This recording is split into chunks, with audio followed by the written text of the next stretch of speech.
syrup. Oh my lord. Şerbete yatırılan tüm tatlılar kötü bence. Siktir lan. Siktir lan.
What's going on, everybody?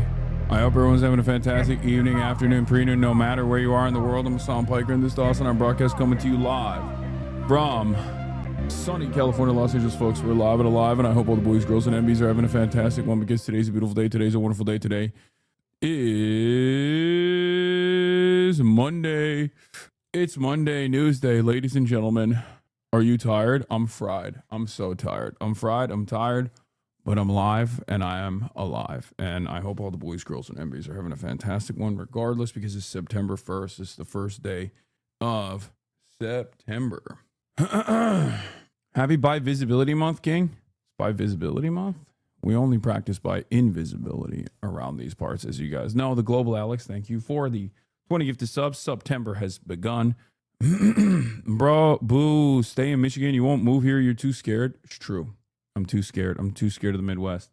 When did you get this fucking haircut? I didn't. This is not a haircut. It's just me pulling my hair back and you know, doing this instead of just letting it ride with the bangs.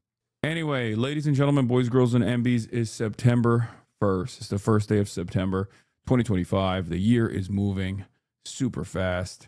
That also might be because I'm getting older and therefore time is passing differently for me. Okay. But yeah, we're here. We're live. We're alive. August was like 2 weeks. Yeah. We got a lot. We got a lot going on. It's almost 2026. The Trump administration and its insane actions have almost made it seem as though time is moving at a slower pace than usual. But we're moving fast and slow at the same time. It doesn't make a lot of sense. Anyway, this is the part of the broadcast where I tell you about my personal news, about what's going on in the world of HasanAbi Piker in between the time period where I press the stop streaming button and press the start streaming button. So help me God, that's what I'm going to do. That's precisely what's happening. Open presents. Thank you for the 25 gifted subs. Anyway, after 2 days of spending time in Detroit, Dearborn, Hamtramck, just Michigan in general, I'm back in a big way here in Los Angeles, California. We're finally live. We're alive. We're back. I'm at the base camp, you know, and people seemingly love that shit. Open presents, Dark Money Funder. Thank you for the 25 gifted subs. But yeah, folks, it's Labor Day. There's a Bernie Graham Plattner rally that's taking place later. I had a big oopsie last night. I got a lot to tell you. Okay. I had a big oopsie. Let me explain to you exactly what took place. So, end of the broadcast yesterday after finally trying Detroit pizza, and actually it was amazing. It actually was a lot better than I thought. No glaze. No disrespect to Chicago, but Detroit pizza slices, excellent. Okay. Anyway, it was excellent. I pack all my stuff. I get to the airport early. Okay. Thanks for taking a picture with my mom. Of course. I get to the airport early. Kaya's on a walk right now. Anyway, She's not here. And I get into the Delta Lounge. Now, normally on the domestic travel situation, you're not supposed to be able to get into the Delta Lounge, and you can't even like buy like a day pass or anything. And I don't have like a Delta credit card or anything like that, right? So I'm thinking I hit a lick. The lady at the door was kind enough to let me in. I'm just gonna sit there for a little bit, right? My flight takes off at I think it was at like the 10:40 flight or something, or I think it was a 10:45 departure. But on my ticket, it doesn't say the boarding time, right? It doesn't say the boarding time. It actually says the departure time. So I'm thinking like I got enough time. Like I'll just chill here. Yeah, I got an hour, right? It turns out I'm sitting on my leisurely ass, not even doing anything, not even eating at the fucking lounge because I've eaten far too much this past weekend. So much so that even March was like, bro, are you all right? You've been like, Flux Floyd, thank you for the 25 get the subs. He's like, you've been kind of dropping the ball a little bit, right? Because I've been eating like an animal. I've been back to my, what is this? Did you just send me a clip of me from 3 seconds ago? Or here we are. We're back at it. Anyway, you know, I've been having like cookies in bed and stuff like that. Not good, right? So I didn't even eat. I was exercising self-restraint. I didn't even eat at the fucking lounge. I wasn't even that hungry, but like, you know, usually when you put free food in front of me, I'm gonna fucking chow down. Anyway, didn't do that, right? So basically I went into the lounge just to drink a glass of water, okay? Basically to consume one singular glass of water. I'm in the goddamn Delta Lounge in Detroit Airport in Michigan. And I'm looking at the monitors and like it finally says boarding, right? I check the monitor, says boarding. I'm like, okay, time to go. I go to the gate's closed. I got there. 9:45 is the last flight out, right? 9:45 is the departure. I got there at 9:35. Gates closed. No one's there. I'm panicking. I'm running. I'm sweating. I'm like trying to get help from anyone I can. I'm like, I don't know what's going on. It was like one of the weakest moments of my life. I swear to God. When a plane says it's departing at 9:45, I assume falsely that it just is there until 9:45. If you get there, 10 minutes prior to departure, you're fucking done. Boarding ends at 13 minutes prior to departure. For those of you who didn't know, 13 minutes prior to departure, doors are closed, and then it's over. March was not with me. No. You travel too much to do this. I know. I didn't know that, and I fucked up, and it was an incredibly embarrassing moment for me. I genuinely think I might have like a mental disability. I think, and it's just one of those moments where your heart sinks into your stomach, and you're just thinking to yourself like, who am I? What have I done with my life? Like, this is who I am. Is everything like? What am I doing? What am I doing in my fucking life? But basically, I got back. I already had the hotel room for the night anyway, because we had, I already had the hotel room because we were in there till late that day, right? So I just got back to the hotel room. Had to spend another like couple $100 on a ticket, so that's nice for the morning. For the first flight out, went to bed, woke up early, got on the flight. I was the first. You bet your ass. I was the first motherfucker waiting outside. I was like, nope. I went in early. I got through the security, and I just parked my ass on that gate, bro. Never again. I learned my god dang lesson. Never again. It's not happening. Embrace autism, an introduction to AUDHD. Okay, stop. Lesson learned. Until next time you travel. Yeah, probably. I just love min-maxing too much. I play too much with my own life. Okay. It's a serious threat, and I can't be doing that. I can't be doing that ever again. That's never happening again. All right. So in any case, that's what we did. That's what I did. Played a lot of Expedition 33. And that's it. You do not have a mental disorder. Stop that now. I mean, I definitely have a litany of different mental disorders for sure, but I was just thinking like, this has got to be something new. Like there's just a new hole growing in my brain. I think like, how did I fuck this up so bad? Are you worried Charlie Kirk might drop out of the debate? No. Why would he? That would be a terrible look for him. I don't think he would. I don't think he would at all. But yeah. Una bebesota. Thank you for the 10 gifted subs. Luna or Seal for E33. My Lune is underpowered and my Seal is too confusing. I can't understand her combat system that well. I'm a male maley truther. Like it doesn't even get past the point of her coming in and doing like 99999 every time. So yeah, her and Verso alone are just good enough to cook most people. But you can't say any other names. What the fuck? Yeah, I don't really care. Have you made it through Act 1 yet? I'm about to be at the end of Act 2, I think. I killed one of the Axions or Axons or whatever the fuck they're called. Dude, the only annoying part about Expedition 33 is the naming convention of everything. Like, you know how sometimes I joke about like unknown influencers or whatever? I'll be like, I feel so out of touch. I don't know what's going on. Who the fuck are these people? Like, Expedition 33's naming convention is exactly like that, where it's like, oh my god, I can't believe we got some Fleagle Glorps up here. No way. I read about Nevrons in my books. Like, and then everything is just so insane. Like, I've just never heard words like this before. So it's so difficult for me to figure out exactly what the hell it is. Are talking to your party members of the camps? Yes, I already fucked Seal on accident. I wanted to fuck Lune, but I accidentally ended up having sex with Seal instead. Okay. I don't know if I can also have sex with both of them, but yeah. The same thing happened to me. Yeah. You can do both Seal and Lune. Oh, you can do both? Wait, some people are saying you can't, Sag. They are French. New Trump photo.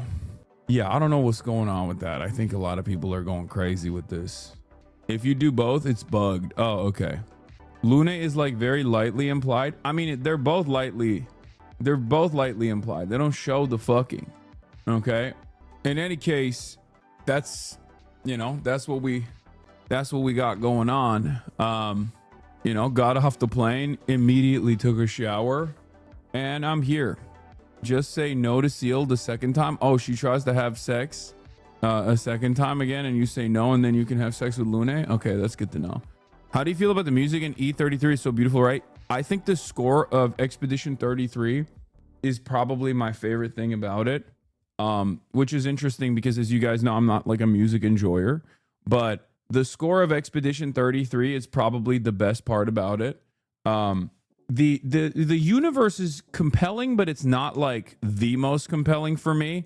The characters I'm invested in, their friendships I'm invested in, but there is something so goofy about like the naming convention and like the characters in general, because it is truly unique. Like, these guys basically went in and decided to do away with all of the previous tropes that you have in the fantasy realm. Like, it is clearly that was clearly a deliberate attempt, right? There's nothing that you can point to that you see in this universe that makes sense. And I think like yeah, all of the lore obviously is going to tie itself up with one another in Act 3, is from what I understand. But I'm just saying, like it is a new universe, and for that reason, I think for the uninitiated, when they go in, like, it's good to kind of rely on pre-established fantasy universe tropes and stuff. And the fact that this doesn't have it makes it so. The fact that this game doesn't have any of that basically makes it so that it's like harder. What is this? Vanilla, he's talked all that shit. Now he's eating it. Moment with Hasan's meal drama. What is that? This is Hasan's hyperfixation meal restaurant. He was shitting on it when me and Austin did the stream, and Christian accidentally ordered it to Hasan's house and scared Hasan's mom. And then Hasan took a bite of it. He was like, "This shit's dry." He probably just ordered something different. Now he likes it. Oh, the California Chicken Cafe. I've been slamming those goddamn Melrose wraps, dude. It's not even a joke. I've been slamming them. What is this? Cutie does not hate you, confirmed. Do the Jets. Austin's always on my side. What can I get Hasan about? There's nothing nothing he cares about, like, besides politics, and I can't be like, no, like, I can't take the opposite. Unfortunately, I am on the same side as Hasan when it comes to politics. I'll come clean, obviously. We are on the same side, and so I cannot become a full Zionist.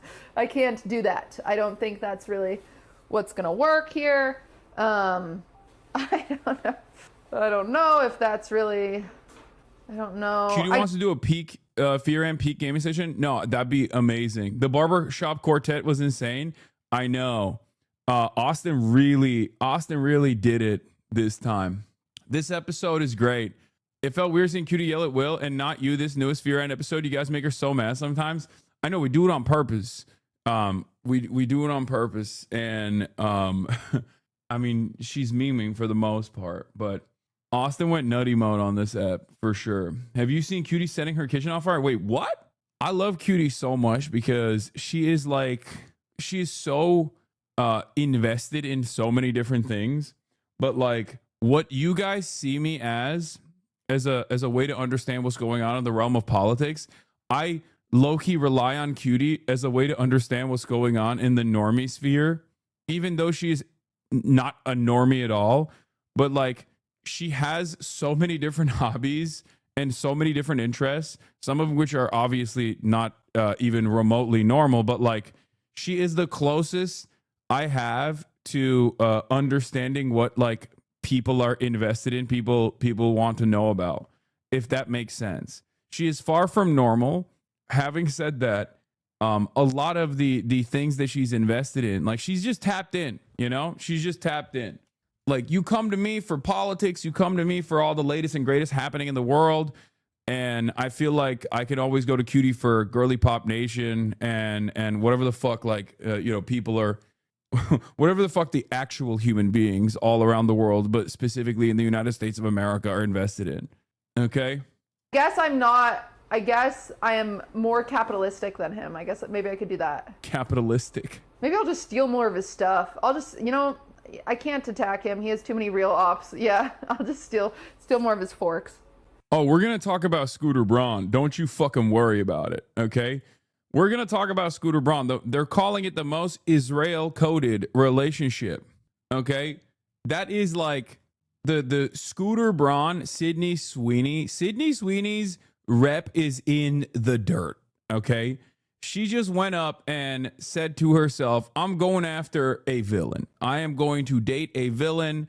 I want to be around this man who is like straightforwardly burned virtually every beloved artist and figure, while also simultaneously like burned virtually every beloved artist and figure, while also simultaneously like just like having the absolute worst opinions and worst politics of all time. Now, I don't even want to get into it yet. Let's see. Cutie also lit her kitchen on fire. What the frick is this? Let me take a look at this. Are you going to talk about Indonesia? Yes, I am going to talk about Indonesia. We remember that Cutie Cinderella has been a very, very professional pastry artist and pastry chef. That's the amount of pans I have.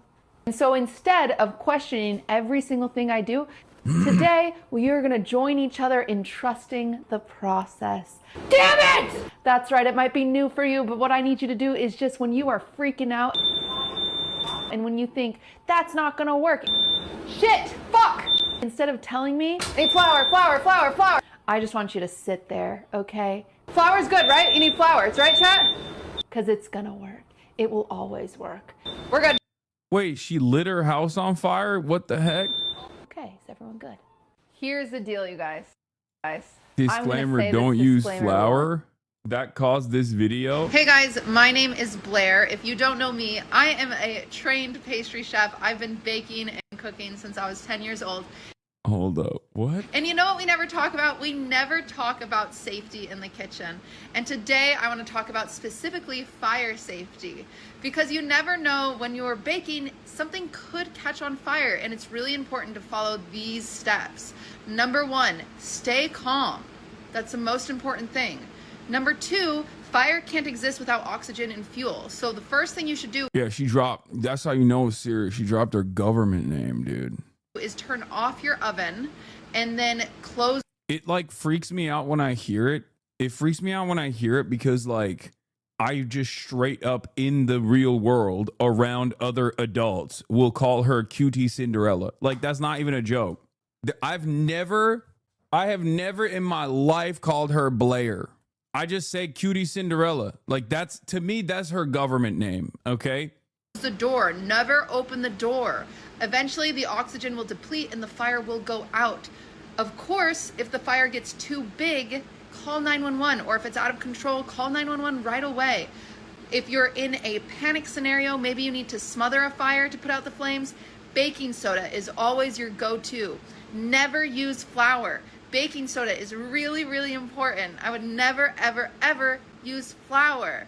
On top of that, you know, trust your gut. If you have to call 911, do that right away. They would rather show up to just smoke than to a burnt down house. What's most important is you and your family, not your cookies in the oven. Instruction unclear.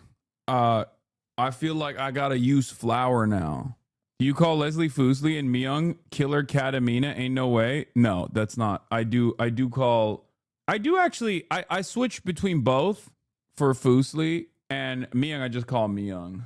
But with Cutie, I don't know. I've just never not called her Cutie. What does Ludwig call her? I don't know. I think Ludwig also calls her Cutie. Isn't that crazy? Wait. I also just realized there are not that many people in this space that just have their full government names as their usernames, and Ludwig is one of them, obviously, and me and Will and Caroline are obviously also using our government names, but like that kind of makes sense because we're older. So I guess Ludwig is an unk when you think about it. Ludwig is always been unk status just by virtue of using his name, like full-blown name. Jason the Ween. Yeah, I mean, he has his name in it, but like Stable Ronaldo is like, that doesn't count. You know what I mean? Like that's still a username. Jason the Ween is still a username. Whereas Ludwig Ogren is his full government name. Lud used to have a channel name back when he made YouTube videos in high school. Bebela. I don't know what that is, but I do know he's white and he's also from New Hampshire.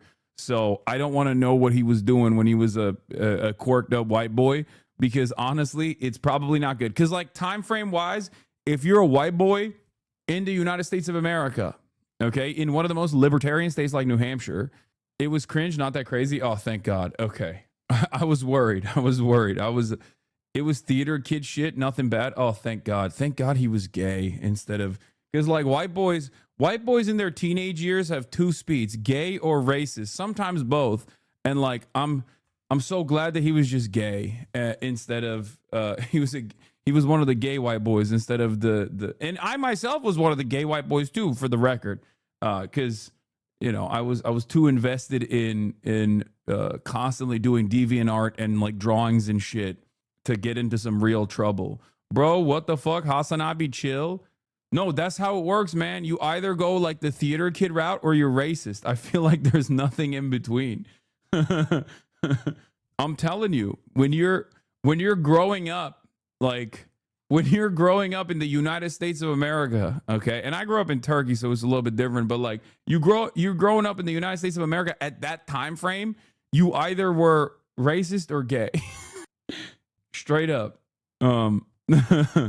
The in-between are the band kids? Yeah, I guess. Anyway.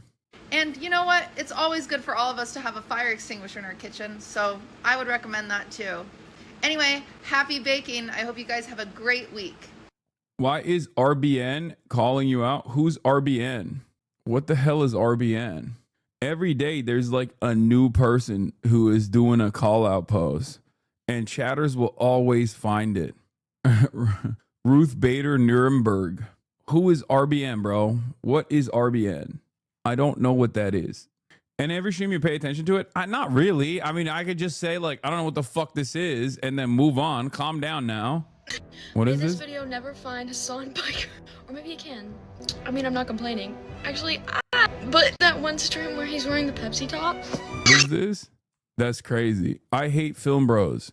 I have a fear of being bullied by him low key 13 hours ago. Girl, I got timed out for a week by him sending him a TikTok only 300 likes and it genuinely crushed me because the only time he acknowledged me was annoyance. I almost changed my username. Okay, guys, it's not that serious. Okay?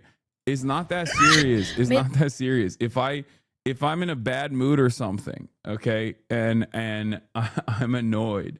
Chatter missed meeting you for work. Oh, I saw this one. Checking his sound like a stream. He's standing 10 feet away from my front door as I'm about to clock into work. Is the highest level of FOMO I will ever experience. Yeah, a lot of Michiganders had their dreams come true, dude. Bro, you just don't cook people. You invite chat to the barbecue where you roast them to death. No, it's not like that. It's not like that. It's not like that. Is it like that? That's crazy. Wait, did I blast off yet? I think I forgot to blast off. What the hell is wrong with me? God damn. See, I'm unk. I've lost it. I'm no longer goated with the sauce. I have lost it. I've lost my stamina. Okay. Let me blast off real quick and let's get it twisted. It's true. Got to be a hater to get your attention. That's not true. Can you drop more lore on interesting terrorist interaction at that restaurant? On the interesting terrorist interaction at that restaurant? What terrorist interaction? At what restaurant? You probably have low T. POV, I am hating and you are reading this. Okay, you got me. Did you have a Coney dog? No, it's true. I made a joke about Bernie Sanders not having a stroke by having strokes open for him at a rally and you pulled me up and called me autistic in front of the whole class. Okay, takes one to know one. Okay, calm down. All right, hold on. Let me blast off. I'm back in LA. Detroit recap. Labor Day in the most anti-labor Day in the most anti-labor prez. Is Trump alive? Raise your hand if you've been personally victimized by Hassan Piker. Okay, calm down. Did you cover the Rudy Giuliani? Yeah. Rudy Giuliani in car crash. China ex-India friendship. What's going on in Indonesia? Get in now. www.twitch.tv/HasanAbi. I think something happened to Trump, but the secret is that he's now fully bald. Wow. What a secret. What a secret. Do we have a blast off meme? Okay, we got one. We got a Labor Day themed one. Okay, let's do it. Okay.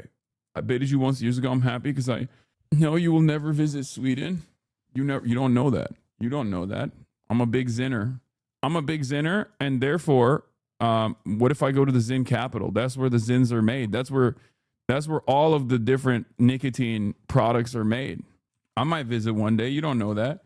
I mean, I've been going to all the Muslim capitals, right? So obviously we got to eventually go to Malmö, right? Isn't that the basically the European Hajj? Okay, that's where all the Muslims go. If you ask Swedish people, they make it seem like you ask the European Swedish people, they make it seem like it's been overtaken by Hostwit cooking you, bro. This was moments before a defeat. By the way, like I packed my shit up. I had the Dr. Simi or CB. What is it called? I had so much stuff. I had so much stuff packed into these 2 bags. I wish there was. You're slowly morphing into jank. That's crazy. Okay, that's a crazy statement. You look like a father flying alone with his 3 kids, dude. I wish there was a way. I wish there was a way to just teleport. Okay. I wish there was a way to teleport. Because, like, if I could TP, I would be all over the place. I'd be going to impact sites. I'd be going to, like, protests all around the world. Like, right now, for example, this weekend, like, I could have easily gone to, like, New Hampshire or Maine or whatever to, like, link up with Grand Platinum. But, like, it just kills me. Okay. Please. Thanks, Mom. And it's just, like, I can't do it. I can't do it because the issue is I cannot. How many Sky Miles you got, man? I have no idea. I don't have any credit cards. I don't have any of those things. I don't take advantage of any of those like sweepstakes or anything like that. But basically it just You actually look 50 in this photo. Yeah, I felt like I was 60 in this photo. Okay, I felt like I was 60.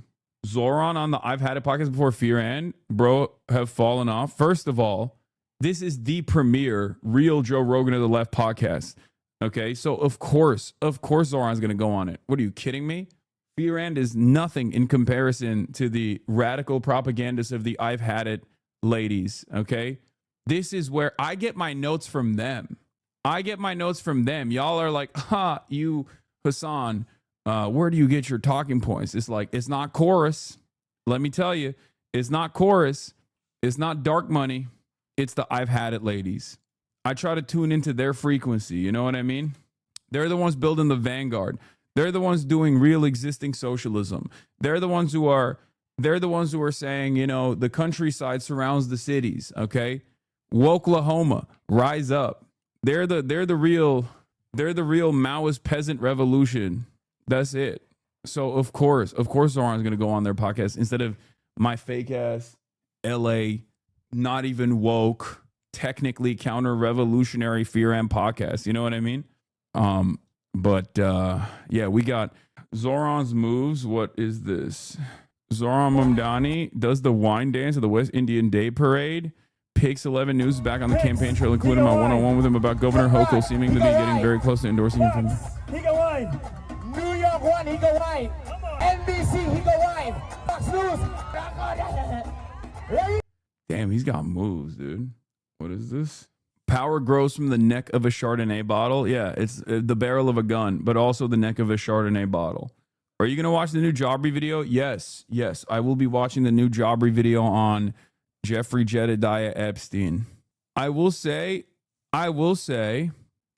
this kind of stuff is actually good because it takes like some of the best aspects of Eric Adams's mayoralty. Because like I hate the guy, but Eric Adams does do shit like this. You know what I mean? This is exactly the type of shit that you would expect from Eric Adams. Obviously, when like Zoran does it, it also makes more sense. You know what I mean? Because like it's not. Like it feels more genuine when he's doing it as opposed to Eric Adams. So that on that aspect is cool too, is like even cooler. But I'm glad that like he's still picking up the mantle and still picking up the mantle and doing like Eric Adams coded shit. Cause I feel like that was definitely one of the more important aspects of Eric. That and also getting doing a pay for play quid pro quo scheme with Turkey. That was also good. I think Zoran should keep those two things when he is mayor, inshallah. Is the willingness to try, even if he isn't great at it, such a good character trait? Yeah.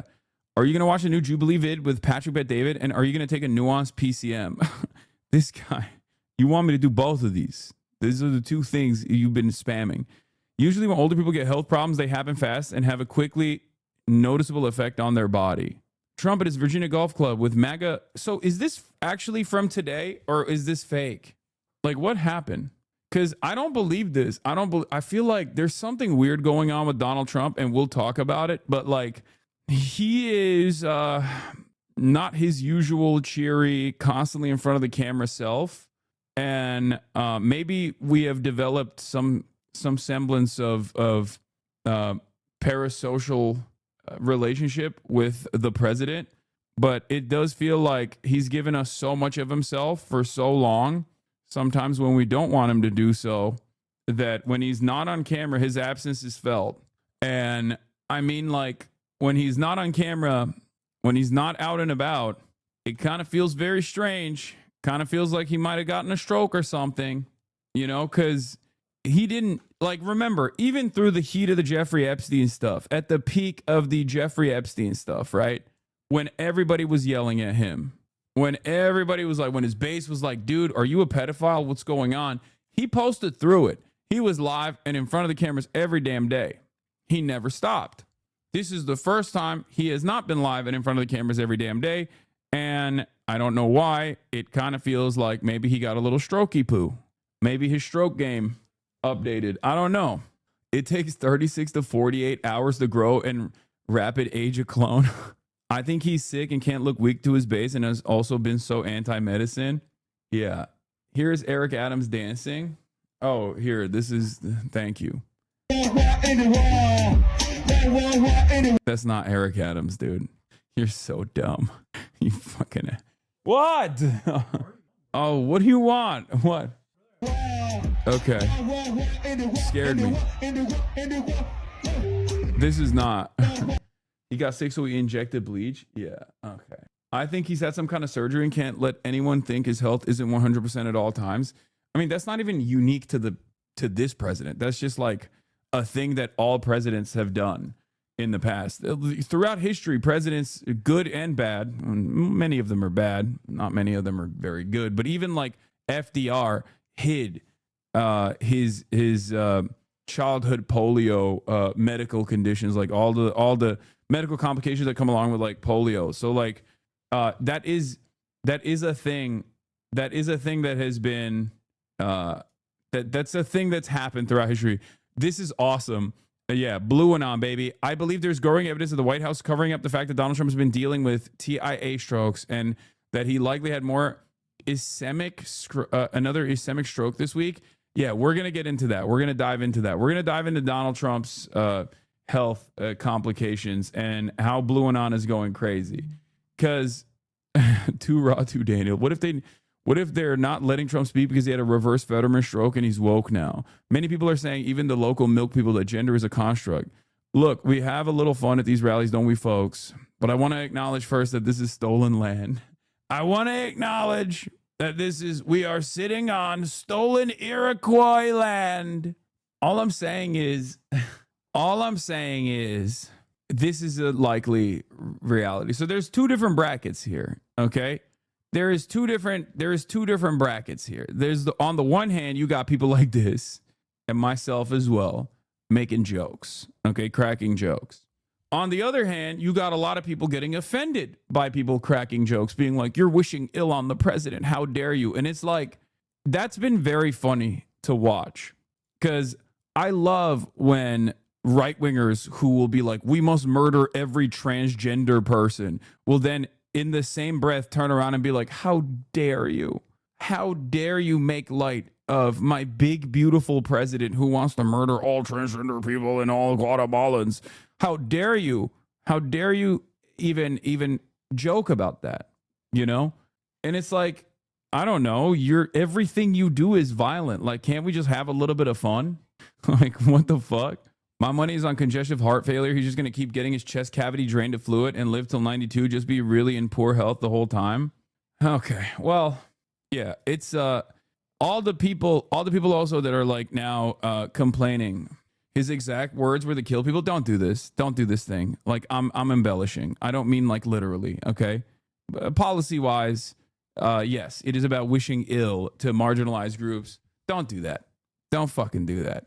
It's my least favorite fucking thing. You are the exact same kind of smarmy, annoying fucking woke scold that I am talking about, okay?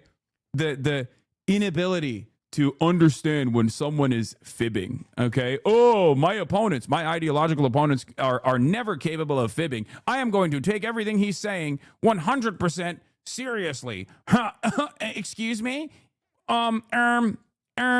Where does it say in his policies that he wants to kill all trans people? Black and white thoughts only? Well, you're doing that. No, you're doing that. If you're demonstrating that you don't have the capacity to fucking understand that, like, I'm embellishing as a joke, you're doing that. You are weaponizing your autism. Okay? That's what you're doing.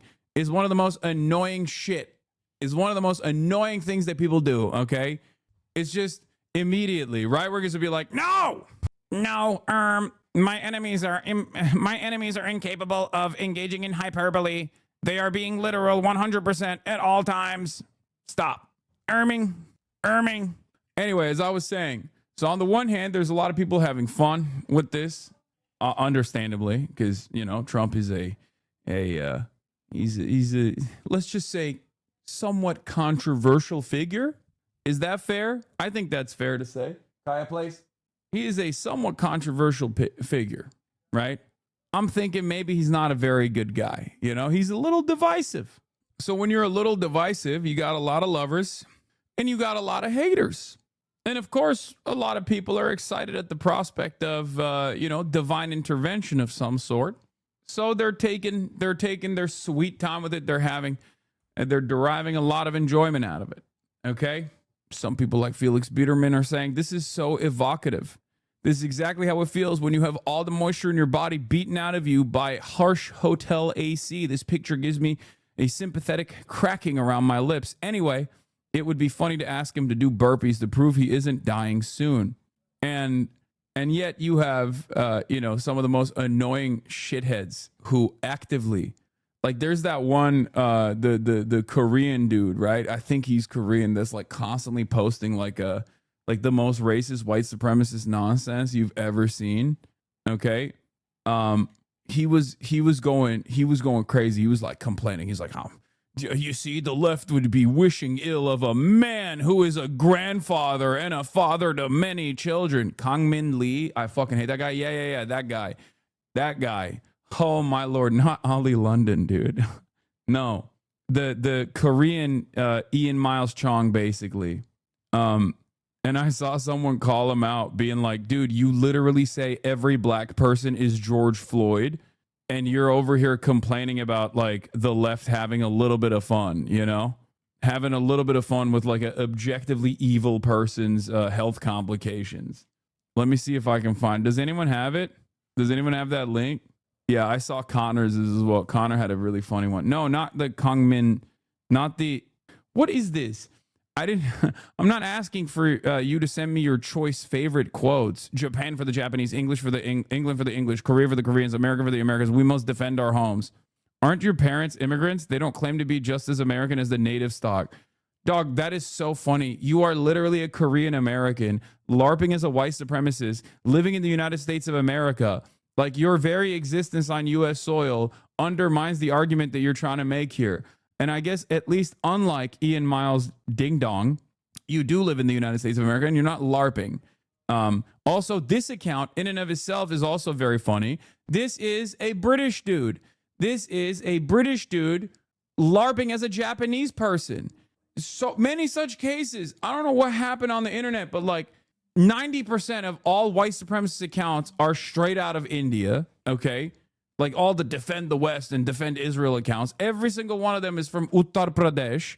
And then you got Ian Miles Chong in Malaysia, never stepped foot in the United States of America once in his goddamn life, LARPing as though he lives in Portland, Oregon, and like fighting alongside the Proud Boys. Then you got Kang Min Lee, who is Korean American in the United States of America, LARPing as though he's, I guess a white supremacist with white stock. Okay, it's all out of whack. Hey, Vivid Prowess is from Gujarat. Okay, Vivid Prowess is Gujarati. I'm sorry about that. Not from Uttar Pradesh.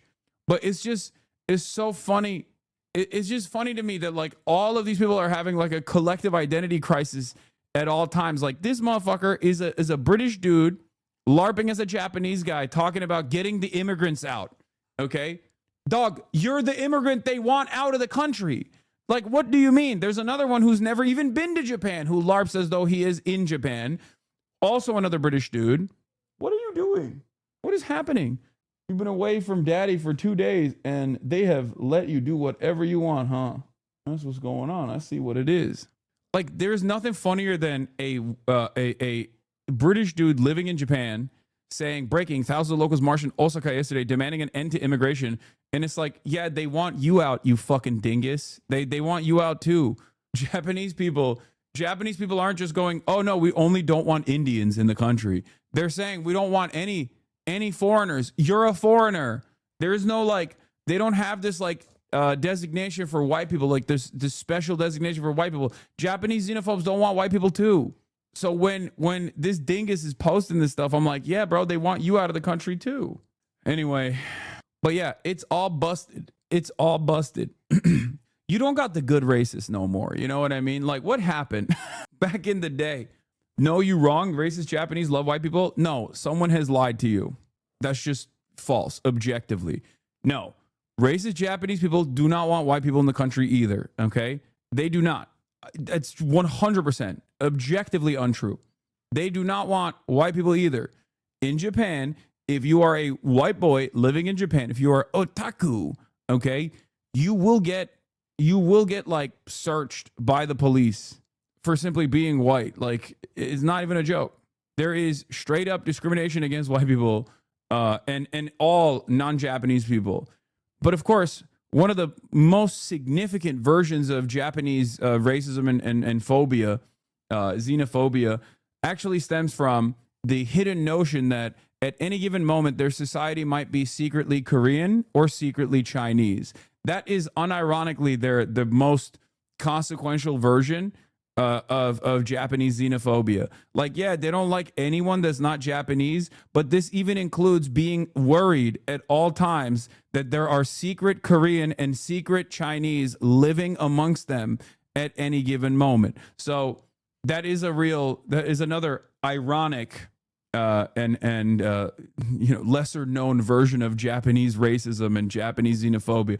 All right, so yeah, there is a reason why it's in every Yakuza plot. Okay, every Yakuza game has a secret Korean and a secret Chinese. Okay, every Yakuza game ultimately ends up with a secret Korean person who might even think that they're Japanese, but they're actually Korean deep down inside. Okay, that's how it is. But yeah, my point is, we don't have the good racists no more. Okay, or not even the good racists, but like racism has evolved. Okay, back in the day, you see a dude, he buzzes his hair, he's going to the fucking skinhead bars, he's a white guy, maybe he's a part of the Klan, or maybe he's a part of a neo-Nazi group. Nowadays, you got motherfuckers who are Hispanic. Some of the leaders of this white nationalist movement in this country are straight up Latino. Okay, Nicolas Fuentes. You got Korean Americans LARPing as white nationalists saying, get the fucking immigrants out of here. Brother, you are the immigrant, okay?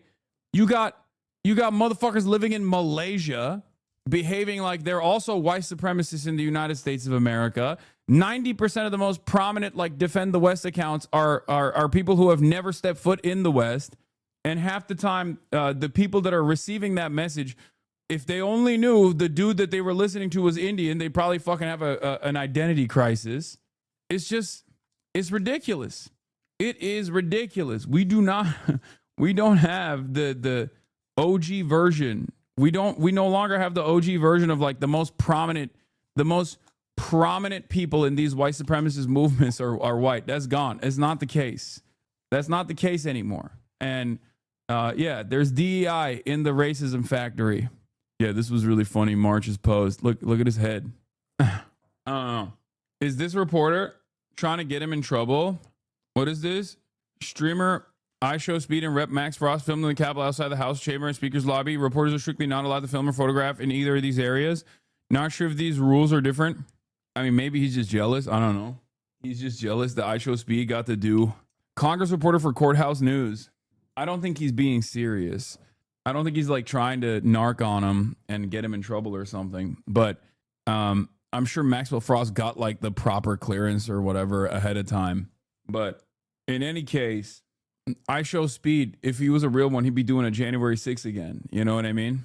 But yeah, that's smart. It's smart of Maxwell Frost to take IShowSpeed around. That's good. Speed low-key laps you as a propagandist. I think the amount of benefits you get when you're not clocked as an inherently political person is fantastic. It's too late in my career to obviously get those benefits. It's never going to happen. And he's not anyway. He's not like an inherently political.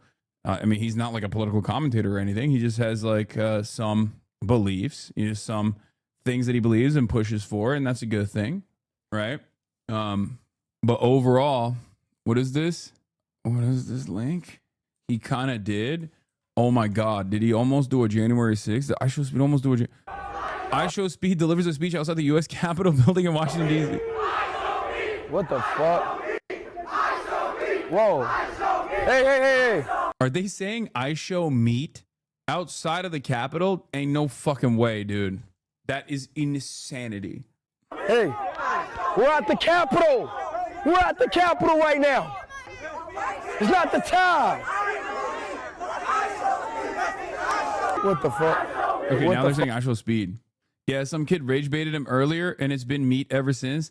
No, I know, cause like he was playing a game, and and his dong flipped out of his boxers before, and then they started calling him I show meat, and he got really embarrassed by it. He used to get really mad when people used to say that. How does it feel seeing someone live your dream? Couldn't have happened to a better person. I think he's like the perfect deity for this kind of content. So I love it. I follow everything that he's doing, you know? Really? I'm about to give out a speech. Like a speech. This is a speech moment, I think. Yeah. I had a dream. I had a dream. Hey, let me say my dream. So like, are they about to vote for? Stop saying that. They saying ice. Down. Get down. Will you be talking about Yemen? Yes, dude. Yes, I will be. Why are you saying, will you be talking about, why are you spamming this over and over again? Yes, of course I'm going to be talking about Yemen. Okay, calm down. Did MLK get rage baited in the past? He did, famously by the FBI, but he didn't take it. You know what I mean? What the fuck is that number on the right that could possibly count as such a big number? That's his number of subscribers. He always has a running counter of the number of his subscribers. He has like 43,523,791 at that very moment. These fans are just being mean-spirited. I could not deal with this. Nah, it's just his YouTube subscribers. His YouTube subscribers, chat. His YouTube subscribers. So that's not like his Twitch. He doesn't have 43 million $5 a month paying subscribers. That would be insane. Even he's not there yet. Is Frost actually progressive or just a Gen Z congressman by your estimation? If I'm being really real, I mean, I've had him on the stream before. I think there are some areas where he's like obviously much more progressive than the average congressperson by virtue of being young, but in many areas where he needs to be a bold voice for change, he is not. Specifically, the Israel stuff was like a major point of contention, I think, early on in his career. Where he just kind of dropped that instantly. And maybe that was like pre-October 7 calculations. But even then, right now, as someone who is Gen Z and representing that voice in Congress, he should be one of the boldest, one of the boldest anti-Israel voices in Congress right now. That's what he should be doing. And the fact that he's not doing that is disappointing for sure. But yeah, I mean, as far as his like policy goes, like he is in favor of a lot of the same shit that the average progressive caucus member is in favor of. You know what I mean? You know, this is the front. This is some money we brought back to the district. Very important. Transportation, housing, all that. Wow. I believe in canceling student debt. That's at a student debt rally. Student debt. This is usually where my team is working. Everybody's in here pretty much. These are like some of the bills I've introduced. NJP, so Renters Act. During my campaign, I experienced homelessness. So I do a lot around housing, tenants, renters, stuff like that. Ooh. Yes, sir. This office got a good vibe to it. Yeah, we want to make it feel like homey for people, you know? And this is my office. You know, this is where I spend a lot of time. That's my old boss right there, Bernie Sanders. I used to produce a lot of his rallies. Oh, Bernie Sanders. Right there. That rally. That's my mom and I. And then, of course, Joe Biden and Kamala. Yeah, my mom came here from Cuba in the late 1960s, so it's cool that she got to be in the White House. This is good for Speed's audience to hear. Oh, for sure. Like, if we're matching it up to like the average Zoomer, average Gen Alpha, average Zoomer, average Gen Alpha speed watcher, like, you know, even them spamming L Trump in the chat or demanding that he say free Palestine next to these congresspersons, like that's a really good thing. Because like, remember, these are like 12-year-olds that are watching. Okay. So it's starting them on the right foot. It's I would say the exact opposite of, I know there's a lot of people in this chat would be like, would get mad and say like, why aren't these little 12-year-olds running around with, you know, copies of I don't know, Das Kapital or whatever. But it's good. Getting them started on the L Trump train is far better than getting them started on the Far better than getting them started on this other shit. Oh, Hasan's youngest fan? Yeah. I'm sorry. Yeah, of course. My daughter, she's a huge fan. Well, we got the baby in tow. All right. Do you want me to take the picture? Awesome. Thank you so much. She was great. They're 15 to 17 at this point. Life, you just old. Okay, again, still, L. Trump is, I'll take it. How do I get my family into progressive politics? I have an aunt and is a Modi fanatic, and my mom is unfortunately influenced by right-wing Indian news. What do you recommend I do? Oh, good luck with that. Okay. Wait, hold on. I'm going to let Kai out real quick. 1 second. Hi. Yeah. There's a whole pool party happening. My entire family is here, and some of my friends have shown up to use the pool. And Kaya's friends are here as well, so I released her. The image I show speech on to give his own I have a dream speech while getting trolled by a crowd on a live stream compared to the images of MLK in his speech are perfect representation of where things have gone. Okay, you're reading too much into it, and it's not that serious. L nerd at the computer at a party? Yes. What is this? New vid of Trump playing golf has landed? Okay, stop. Okay, we're gonna get into the blue and on stuff in a second.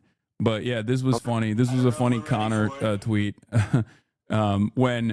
When everybody was spamming on Twitter all the way from Friday night into the entire weekend that Trump was dead, people were getting these news. Some people were receiving these news and reacting very differently than you were, okay? One of those people is Aiden Ross. Trump has not been seen in days with no public appearances scheduled this weekend. Oh, shit. Because you saw what happened with his hand? No, what happened with his hand? He was like doing an interview and they saw his hand and it was like purple. And they said the queen died when her hands were like that. Wait, what? I don't know what it... Like, yo, everyone's saying Trump is passing away. It's passed. Let me shut up, bro. Yeah, actually, shh, don't talk about it. Yeah. What the fuck? I'm my black hat just on, bro. Let me know when you're ready. I'm good. I don't know if we're... Dude, that's his fucking friend, man. Shame on y'all for cracking jokes about this. I just realized that there's going to be a tsunami and people posting absurd levels of grief when the day comes. Yeah, but it will be washed away with a tsunami, of pleasure and excitement. I think like it's just this is a load-bearing figure in modern American politics, and I think it's going to be a very unique, very, very unique moment. Okay? I'm going to tell you right now, there's going to be a lot more celebration than there will be sadness. Okay? There's going to be a lot more celebration than there is sadness. It is very obvious to me that perhaps some Americans who are on the liberal side of politics see Donald Trump as like the singular force for all of the awfulness that they're experiencing and don't understand that he is just like a normal continuation of unlimited reactionary sentiment. And therefore, they falsely attribute all of the issues to Donald Trump as the singular force instead of recognizing that this is, there is a duopoly here. There is a bipartisan compromise here for many of societal, many of the issues that people face. But it will be jubilation for sure. I do think so. Now, of course, there are, as is the case with you can't have nice things. Hate to be the bearer of bad news, even though that is precisely my job. Trump's demise would lead to J.D. Vance's ascent. And J.D. Vance's ascent, I don't think J.D. Vance is capable of securing the base of support in a popular contest. I don't think that he would win. But if Trump were to somehow pass away, that would be truly terrifying because that's the only way J.D. Vance is going to actually hold on to a higher lever of power. And then we would truly know what it's like to have President Palantir, President Peter Thiel, Supreme Enforcer, So that is definitely a real fear that I have.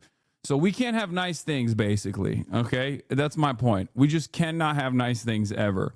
But latest Blue Anon research, yeah, I'm going to dive into the Blue Anon conspiracies, as you guys know. While we were out celebrating and making jokes about Trump, just people basically memeing that Trump is dead. Okay. And the right wingers were getting upset that people were memeing that Trump is dead. Blue Anon was taking it sincerely.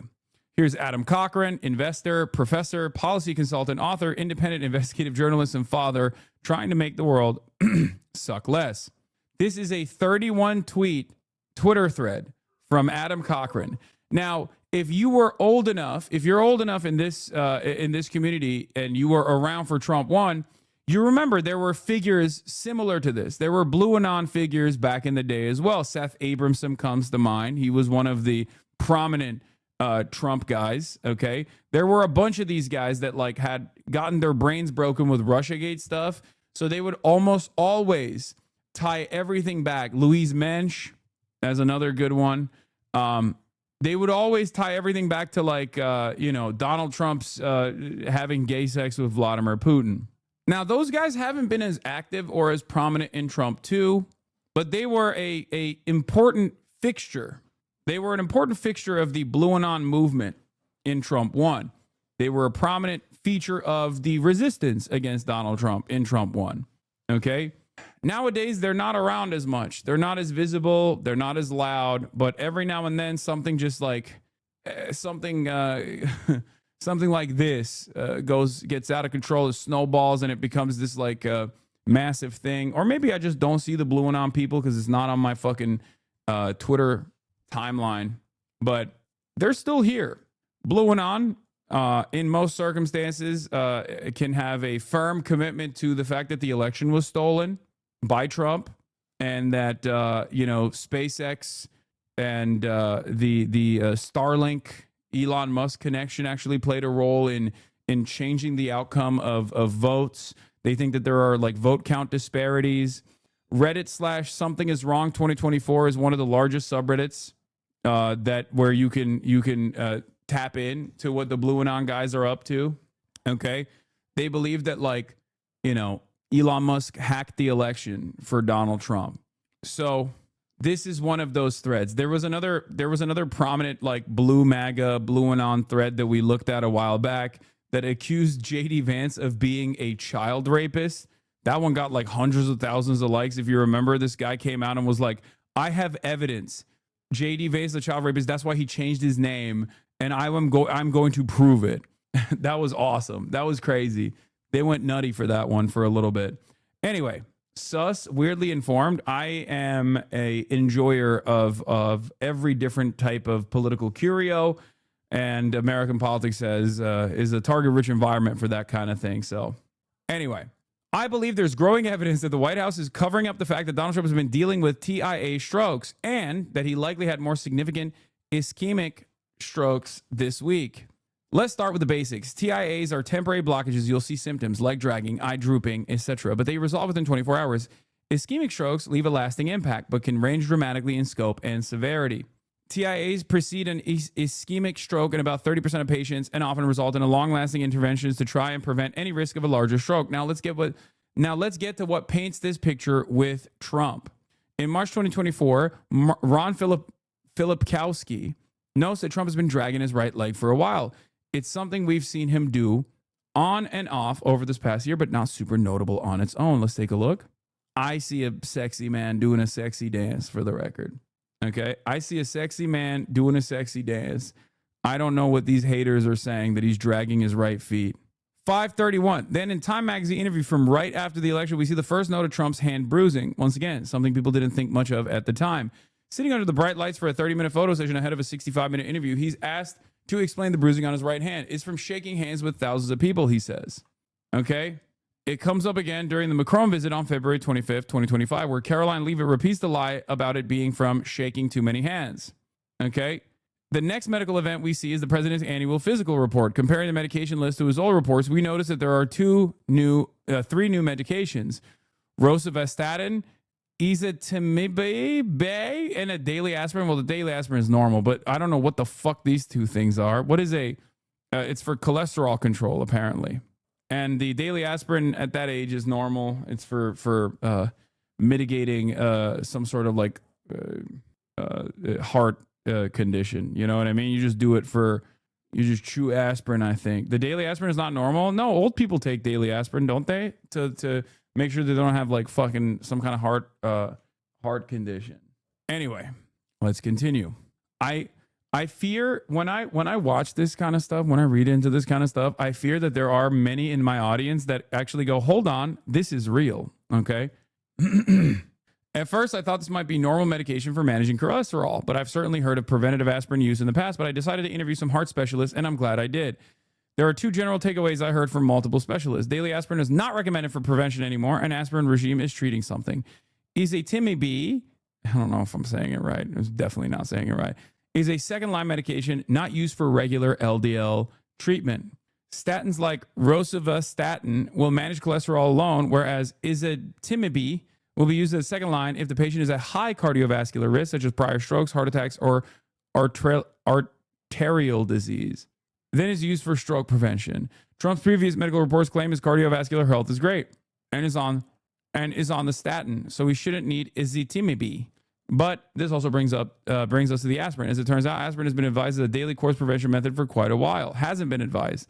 Some old doctors may still incorrectly prescribe it as such, but qualified medical staff who keep up with the literature wouldn't. A daily aspirin dose is now used as a blood thinner for specific lines of treatment, including in managing ischemic strokes.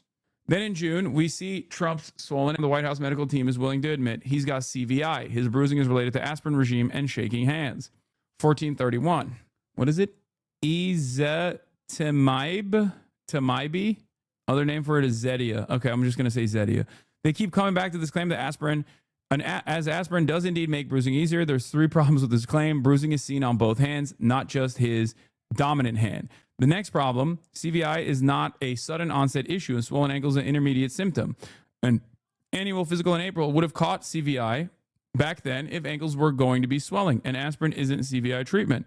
But third, some of the bruising is monthly, usually around the 24th. Check the dates. It seems much more likely the president is being monitored monthly for something, and then also occasionally getting an emergency IV as well.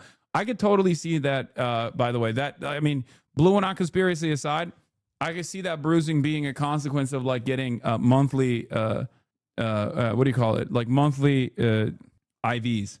So what does this all mean? When a patient has had a TIA, they have temporary symptoms, but would have been started on aspirin, these medications to prevent future ischemic stroke risk, just like we see with Trump.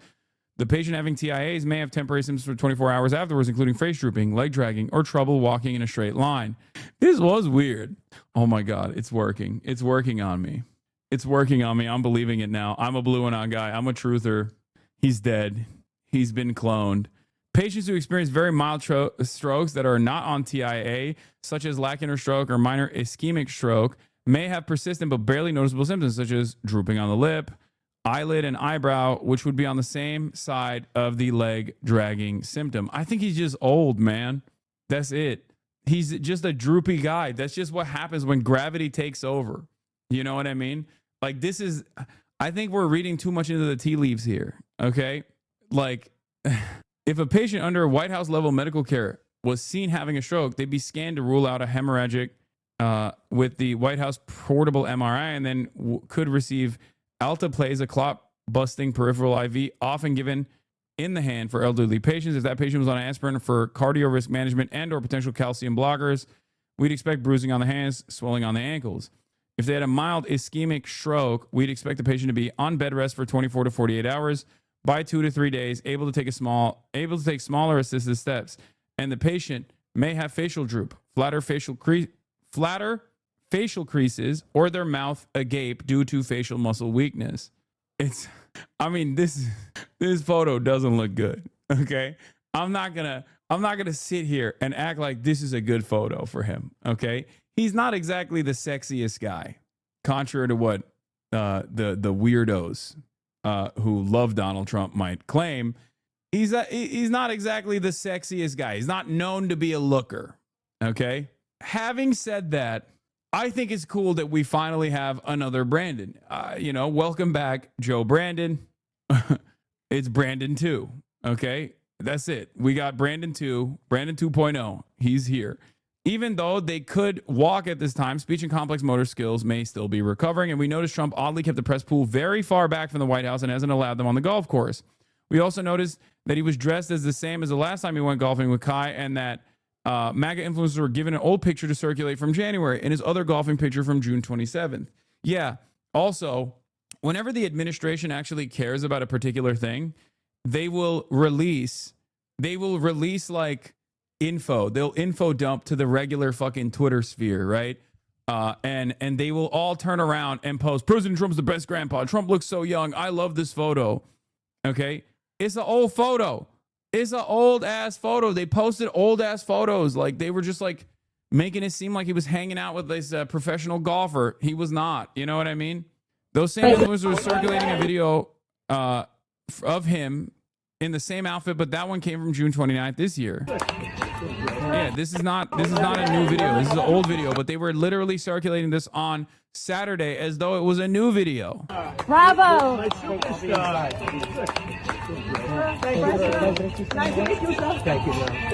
Mr. President.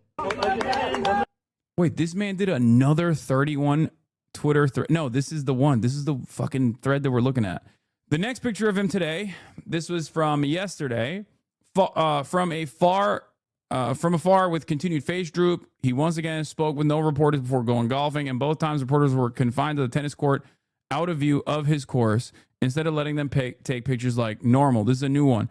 None of this even gets into the other weird events this week, of Vance being ready to take over, or social posts seemingly like they were written by interns, but the motive is clear.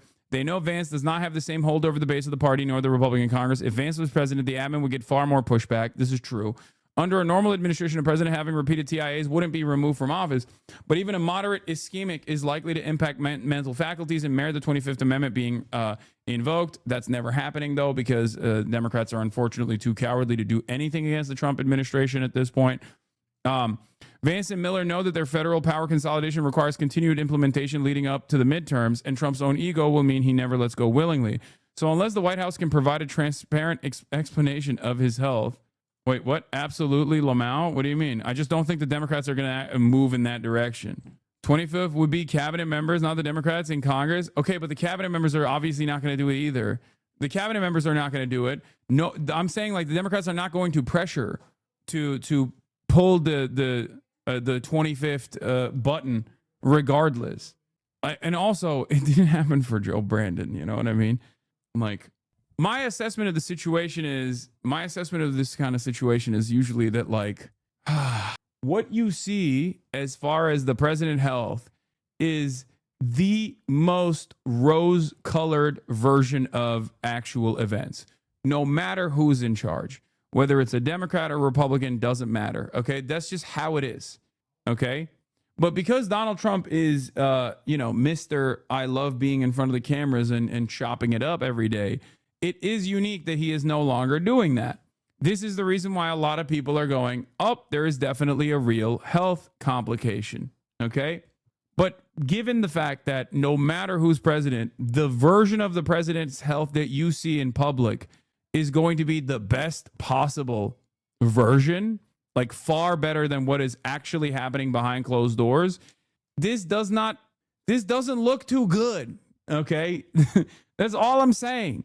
This does not look too good for the president, especially when you got a couple days and you got the entire MAGA Twitter sphere, like people who are directly getting their notes from the administration to say whatever the fuck, to go against like whatever narratives that are brewing up. And they're all using old ass photos of him and old ass videos of him and being like, dude, he's a beacon of mental health and he's a physical specimen. How dare you? It kind of feels like the truth is the exact opposite of what they're trying to present it as. Okay, so I feel like this is all wishful thinking. It is. Okay, when it comes down to demands of divine intervention, as a Turkish man, I have been here already. I have experienced this already. Many Turks in the chat will tell you they know exactly how this feels. But what you fail to consider is that evil never dies, and and your demands, your wishes for Trump's demise will only power him further. I'll believe it when I see it. Okay, that's all I'm saying. But anyway, he says, so unless the White House can provide a transparent explanation of his health that better fits these circumstances, I'm forced to conclude that they are lying to the American people and hiding that Trump had a stroke. It's time for the press to push this and get clarity. Oh, look, golf's picture he posted that people thought he was claiming was from today is also from an older date. They're driving him to the golf course and not golfing. It's all ops to cover up something, and it's perfectly clearly a stroke. As pointed out by a reader, Izitimbe was added in the 2020 physical along with an increase in rovastatin when the cholesterol didn't merit any of those. However, this was all around the same time as the president's impromptu physical at Walter Reed, where he felt the need to tell us he didn't have mini strokes. Pretty suspect timing. I think the funniest version of events would be a reverse Fetterman stroke. But, you know, that's a little update from you guys on Donald Trump's health conditions. He looks like shit. And it's not like he ever looked great, but he looks extra like shit as of late. But meanwhile, while our president is dying, potentially, okay, while our president's potentially dying, he's also killing America's remaining global status, his power around the globe. And as a consequence of that, he has been branded as the great nation builder for China.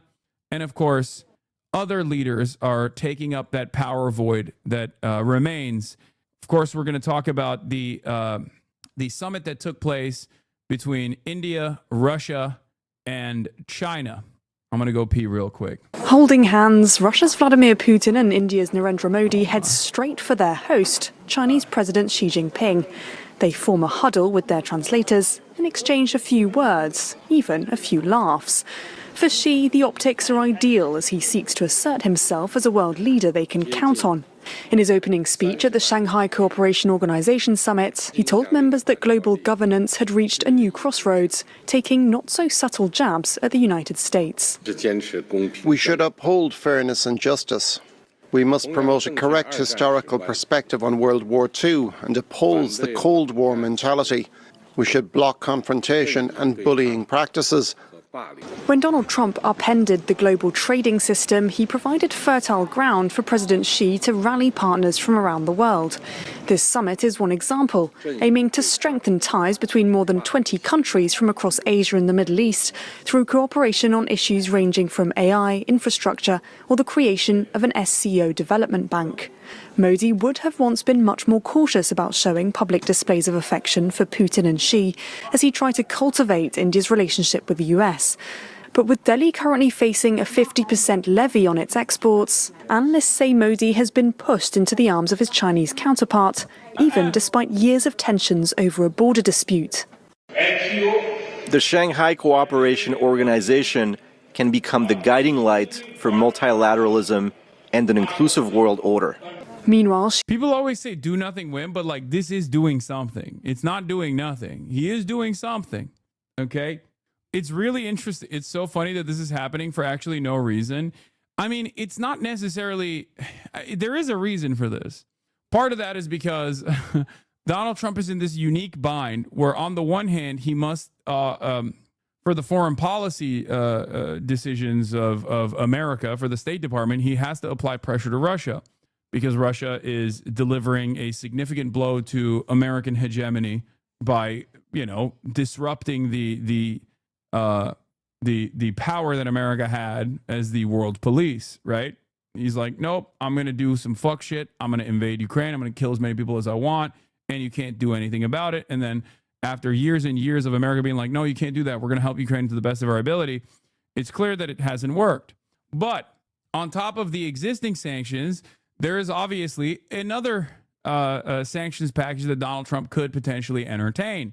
This sanctions package is against India because India is basically now assumed the role of a mediator for Russian oil and Russian energy to enter the international markets to avoid the sanctions, right? Problem is, India is also a key ally against China. India is supposed to be the bulwark against Chinese socialism, growing Chinese socialism in the region, growing Chinese power in the region. So you can't really sanction India, especially at a time like this, as I have described time and time again. Trump knows this. So even the mere threat of sanctioning India is enough for India to go back into the hands of China and maybe even leverage America by exhibiting a closeness to China to get more favorable deals out of the United States of America. And that's where we're at. Xi was gearing up for his next major event, a military parade in Beijing attended by leaders of Russia, North Korea and Iran to mark 80 years since the end of the Second World War. Chinese President Xi Jinping opened the Shanghai Cooperation Organization Summit in Tianjin by calling on leaders to work harder to forge a new world order. A global governance concept based on consultation, joint contribution, and shared benefits. Also, once again, Modi's still Modi, okay? Close to China, anti-China, doesn't matter. That's still a fascist, okay? Let's be real. This is, in some respects, like if Xi Jinping was developing closer ties with Israel. It's not the same as Israel, but Modi is a Modi Modi. I would say is like closest in ideological alignment to a country like Israel or a leader like Benjamin Netanyahu. So it's not. This isn't. This is yet again further evidence that there is no internationalist socialist perspective developing socialism around the globe coming from the Chinese side. Okay. Practicing genuine multilateralism, deepening cooperation with the United Nations, and constructively participating in international and regional affairs. It was the largest gathering of the trade and security bloc since it was founded in 2001, participating with some of China's closest partners and friends, including Russian leader Vladimir Putin and the president of Turkey, Recep Tayyip Erdogan. Indian Prime Minister Narendra Modi was also in attendance. During a bilateral meeting with President Xi, he pledged to improve New Delhi's previously frosty ties with Beijing. Modi's visit to China comes days after the US imposed a 50% tariff on Indian goods. There was an expectation that this Trump administration would continue to be a close partner for India. And the fact that that hasn't worked out means that India might have neglected the region for. They're offering stability that the USA doesn't. On the international scale, China, especially in that region, especially in Asia, is beefing up Asian cooperation because they're saying, look, America's unstable, it's dangerous, it's a madman, and you can see it, we can see it, we can all see it. We offer stability. On the other hand, if you look at internal politics in India, I feel like Modi's time is running out. The walls are closing in. I don't know exactly what it's going to look like for Modi and the BJP in general, but this kind of this kind of olive branch extended to the BJP by China, I suspect, gives more power to Modi. It's a saving grace for someone like Modi. What do you even know about Indian politics? By my own admission, I think it's incredibly complex, and I don't fully comprehend it. I am the first to admit that. So if you take issue with what I'm saying currently, as far as domestic Indian affairs and what Modi is seeking to do here, you can tell me if I'm wrong on any of this. But I feel like it's not very. My analysis is fairly reductive. Far too long.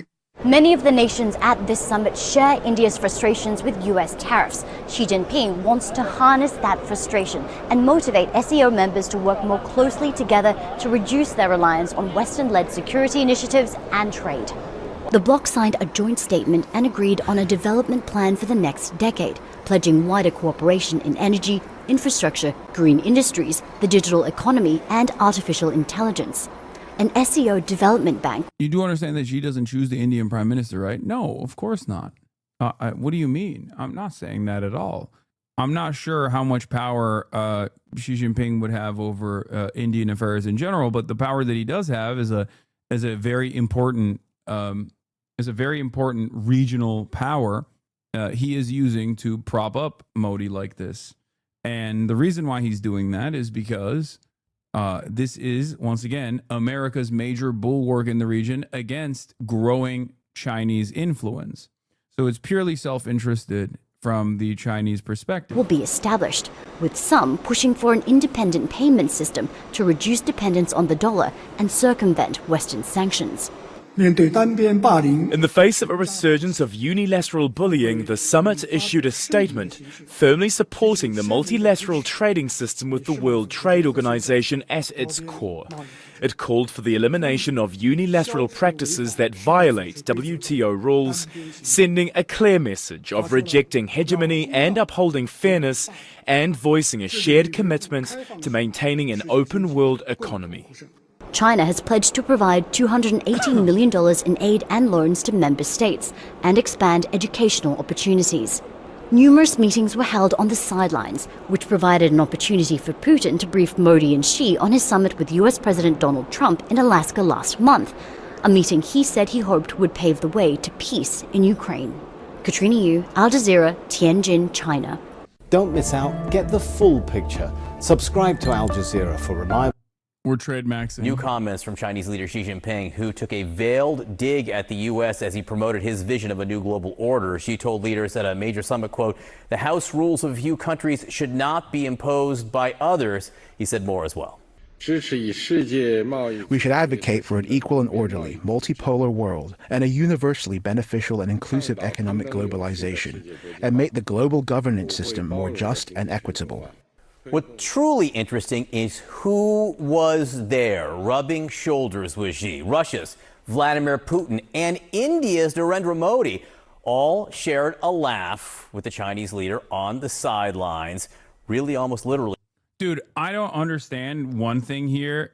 Like, if I'm a remotely competent European leader, I'm trying to bring Chinese investment into the European continent to the best of my ability. Okay, I'm trying to set up as many cooperation agreements with China as I possibly can. I'm like petitioning the EU to be like, dude, we got to fucking lean into this China shit. It doesn't make any fucking sense that you're looking at the situation and the lordship over there is demanding more in tithing from you. And all of these leaders around you in Europe are going, yes, sir. Yes, master. We will give you whatever you want to America. Like, there is no way out of this. There's no way out of this without like leaning into the same exact leverage point that every other global South country has leaned into, which is developing separate agreements with China. Like, even if you're not going to fully cooperate with China, it doesn't make any sense that you would not at least try to get a better deal out of the United States of America by leaning in that direction in the same way that like even fucking India is doing, you know? And I genuinely don't see it. I don't understand it. And if you talk to like Europe politicians, if you talk to European politicians, if you talk to politicians that have existed under the security banner of America in any NATO nation, they literally are just like, nah, dude, you cannot trust the Chinese. Straight up, you cannot trust the Chinese ever. That is unironically their position. They're like, look, America is great. It's helpful. It's helped us. It helped us prosper post World War II. We were really scared about socialism growing. We did not want that to happen. That's why we found ourselves in the comfortable bosom of American security. But like in the EU especially, or even in like Japan, on the one hand, there are obviously because of its proximity, there are a lot of important trade relations with China. But in the EU, while there is important trade relations with China, they are totally, it's a non-starter. The notion that like you would ever do any sort of like leaning towards China is a non-starter, even if it's a point of leverage. Rubbing shoulders. For Modi, it was his first trip to China in 7 years. Let's get right to CNN's Ivan Watson, who is in Tianjin. Sweet Bear, bro, China is the enemy here, and I've never had a politician explain why. I mean, the question remains, the USSR was the enemy as well. It's just like, what's the reason? Because like everything you could point to the USSR with respect to USSR being the enemy, America has done tenfold. You know what I mean? Like you say, oh, encroachment. They're forcibly controlling they're forcibly controlling all these like Eastern Bloc countries, and that's bad. And it's like, okay, but then America's doing their own version of that, maybe with a more quote unquote peaceful approach, seemingly. But as far as like imperialism goes, they continued that tenfold.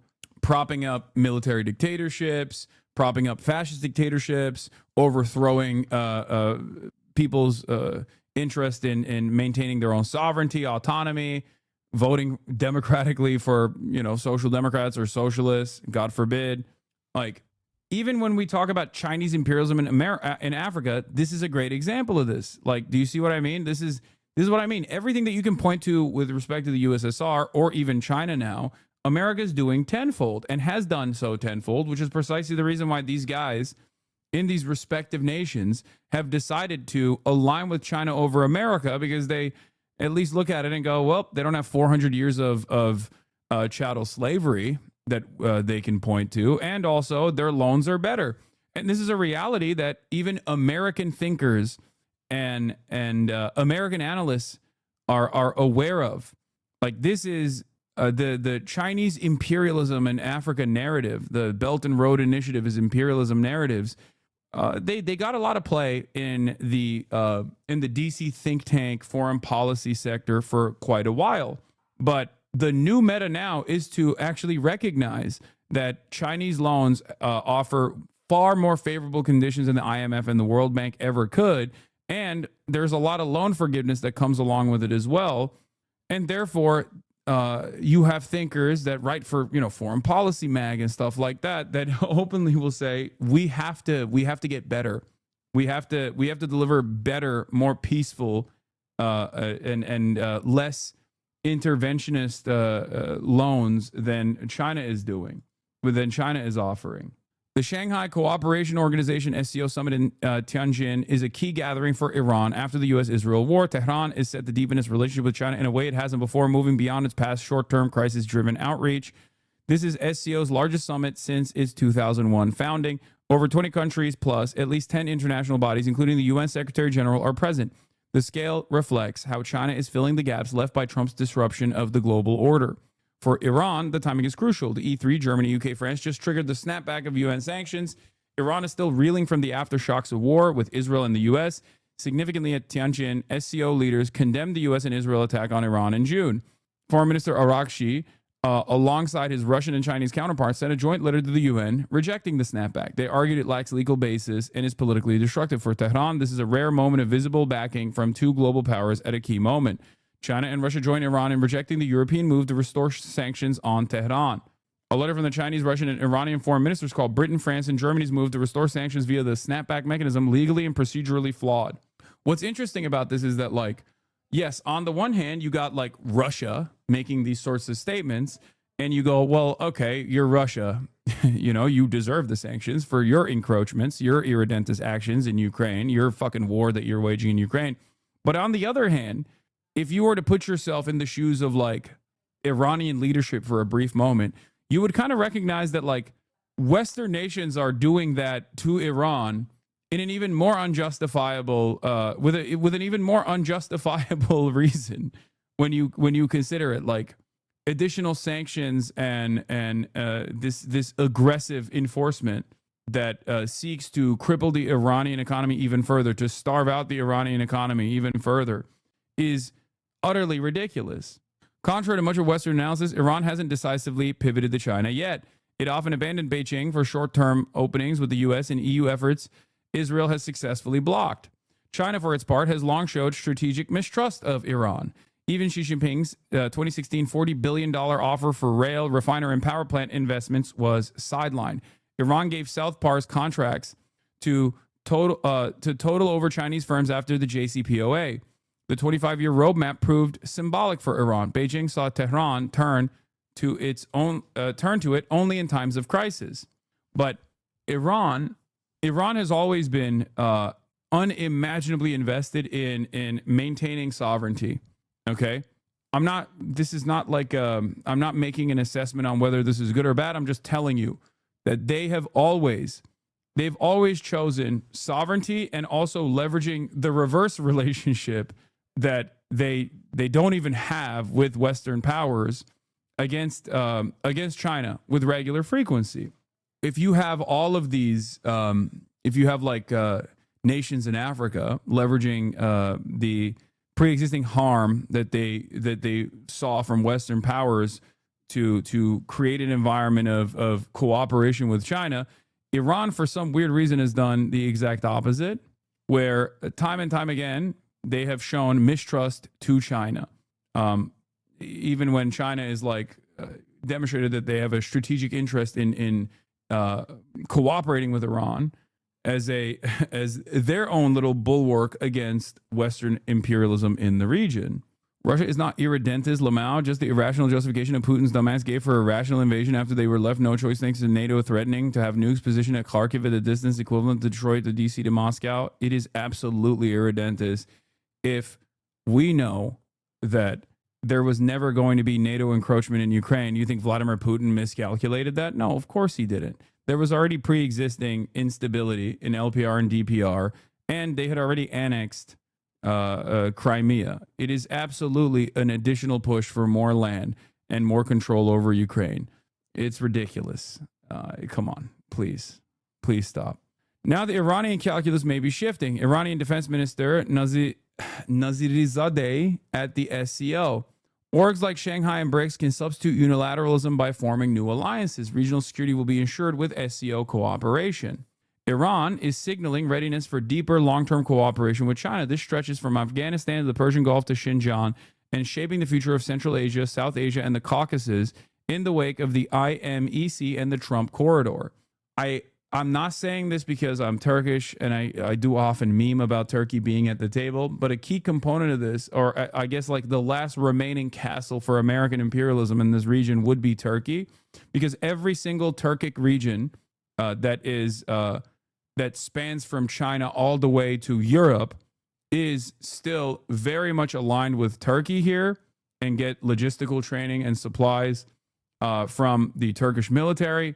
And therefore, Turkey being the NATO nation that it is a very important factor as far as China having its own backyard and the entire Asian continent cleared of American intervention so they can do trade maxing to the best of their ability by rail and develop their supply lines in the way that they want to. Beijing-Tehran shared interests go beyond security. Beijing-Tehran ties can deepen to include more durable energy deals, oil, gas, renewables, major Chinese investment in Chabahar as a counter to U.S. corridors, and tech transfer in cutting-edge fields like AI. At the SCO summit, Pezeshkian welcomed China's call for reforming global governance. He backed SCO financial cooperation to cut dollar dependence, new rapid crisis response mechanisms, SCO Strategic Studies Center, Chabahar linking China, Central Asia, and the Indian Ocean. Iran sees the SCO's 10-year strategy as a chance to anchor itself in a multipolar order. Beijing's support in infrastructure and defense will hinge on Tehran showing long-term commitment and on how the U.S. and Europe will engage with Iran. China's invitation for Iran to its World War II Victory Day military parade while excluding Israel, the U.S. and EU, Saudi Arabia, and the UAE is telling. The message, Iran is part of Beijing's envisioned multipolar order. How we even ended up here is absurd. I think many people will say Trump is the reason for this. I think that's incorrect. I think Trump is simply the accelerant. Okay? Despite a long-running... I think Trump is simply the accelerant. Trump is giving the much-needed push to all of these other periphery countries by behaving in this inconsistent and irrational manner. But overall, global designs such as this one do not exchange hands overnight. They don't. You can't turn the tide of history with one leadership over the next. It's not this has been a long time coming. This is decades of sanctions and America basically turning China into the manufacturing hub of the entire planet. It's a long time. That gave China a tremendous political influence and power because it caused it basically made China intervention proof because you can't destroy your own manufacturing hub. It started with the shit talking during COVID that started the polarization Biden wrapped up. No, it's far before COVID. No. This is far before COVID. COVID could be seen as another accelerant. And Trump certainly is an accelerant, but I wouldn't say that it's one singular event. But Definitely. Ne oldu, gittiler mi? Niye gelsin orada oynasın onlar? Okay, gitsin ıslansın. Bırak sen. Açık kalsın, sıkıntı yok. Yeah. Is that a Jeffrey Epstein tattoo on his hand? Yeah, he loves him. He loves Jeffrey. Anyway, let's look at TLDR News Global. Why China's economy is stalling. Property crisis and Trump's unprecedented tariffs, the Chinese economy has held up surprisingly well. Domestically, declines in property investment have been mostly offset by increased investment in high-tech manufacturing. And while exports to the US have fallen somewhat, they haven't fallen as much as you might expect. And Chinese producers have apparently been able to offset any decline by just redirecting their exports elsewhere, including to Europe. Nonetheless, in the past month or so, the Chinese economy has shown new signs of strain, and a combination of debt and deflation take their toll on industry. So in this video, we're going to explain how the Chinese economy outperformed expectations over the past couple of years, and what's gone wrong. Have you ever wondered how much money TLDR makes each year? Or who's funding our journalism? Well, we think transparency is super important. So we answer both questions in our recent video. It's linked in the description. Business investment, household consumption, and the of four things. Governments be unbalanced. In short, GDP is defined as economic woes. You need to understand how the Chinese economy is fundamentally unbalanced. In short, GDP is defined as the sum of four things. Government spending, business investment, household consumption, and the difference between exports and imports. In China, consumption accounts for a lower than average share of GDP, while investment and net exports account for a higher than average share. A recent analysis by the University of Groningen found that, in 2019, household consumption accounted for It's really hard for me to value Western perspective on China's economy because they do have a different system and priorities. I know. And for the record, this has been a major issue for Western analysts from the jump. Okay? Western analysts refuse to contend with, they only look at the Chinese economy and Chinese goals from a Western lens, a Western capitalist lens that focuses on the GDP. One of the best examples that I can point to you as far as trying to fit Chinese governance into a Western lens and failing to understand what's going on in China has been ghost cities, right? For the longest time, Western analysts looked at China and said, oh, these guys are so stupid. They're just trying to do economic output domestically by building all these cities, but haha, these cities are all empty. These are ghost cities. Look at how stupid they are. Look at how silly they are, right? And that is because in America and in the Western world broadly, you look at home ownership not as a means of shelter, but as a means of economic activity, okay? It's supposed to be an asset, a speculative asset to be traded on the stock market. So they don't actually realize that like a government could have broad-reaching, multiple decades-long agendas to rapidly urbanize, for example. This is just not a thing that is within the Western liberal field of vision, right? So because we don't have any sort of like real long-term planning, or even if we do have long-term planning, our long-term planning is still very much at the behest of capital. We can't even see a world outside of that horse blinders that we have on. And oftentimes this is the reason why Western analysis on China actually falls short. This is yet another byproduct of this is yet another issue with that analysis, but by simply looking at the GDP. And when things don't unfold in the way that Western analysts predicted they would in China, because they will consistently claim, oh, it's on the verge of collapse any day now, any moment now, any day now. China's going to collapse. China's going to collapse. China's going to collapse. When that doesn't happen, they turn around and they look for alternative reasons. Even in the Trump tariff panic, at the peak of Trump's tariff agenda, when Trump was single-handedly undermining decades-long American designs for global trade, everybody kept saying, oh, China can just like simply withstand this pressure because they're a dictatorship, right? They could just like withstand it because they're a dictatorship. Not realizing that like a government that does have that level of centralized control could withstand, like it's an upper hand when the United States of America's system of control is far more decentralized and far more invested in short-term gains and short-term benefits for corporations. China has central planning, and therefore they have a much better capacity to withstand economic shocks, economic pressures that come from Western instability. But instead of saying that, because that would undermine everything that you have learned in school and higher education about the glories of neoliberalism, you have to look for an alternative reason. And you say, oh, it's because they're a dictatorship. They could just like brutally crack the whip on their population if there was any sort of fucking instability whatsoever. I think this creates bad analysis. You don't have to love China, okay? My goal here is to approach what China is doing and engage in analysis of what China is doing with the terms that they set for themselves. There is no reason, especially in 2025, I don't think there's any reason to not look at like 15-year plans that they put forth as like silly pie in the sky ideas, when very clearly those plans are being pushed no matter what. The notion that like the notion that like you don't understand that the leadership within the Chinese party of the Communist Party of China is still very much invested in like their own short-term benefits and lining up their own pockets, and they're not actually invested in the improving the welfare of all Chinese citizens, I think is faulty analysis overall, and it will cause you to make wrong predictions over and over again, as many Western analysts have. 39% of China's GDP, compared to a global average of about 60%.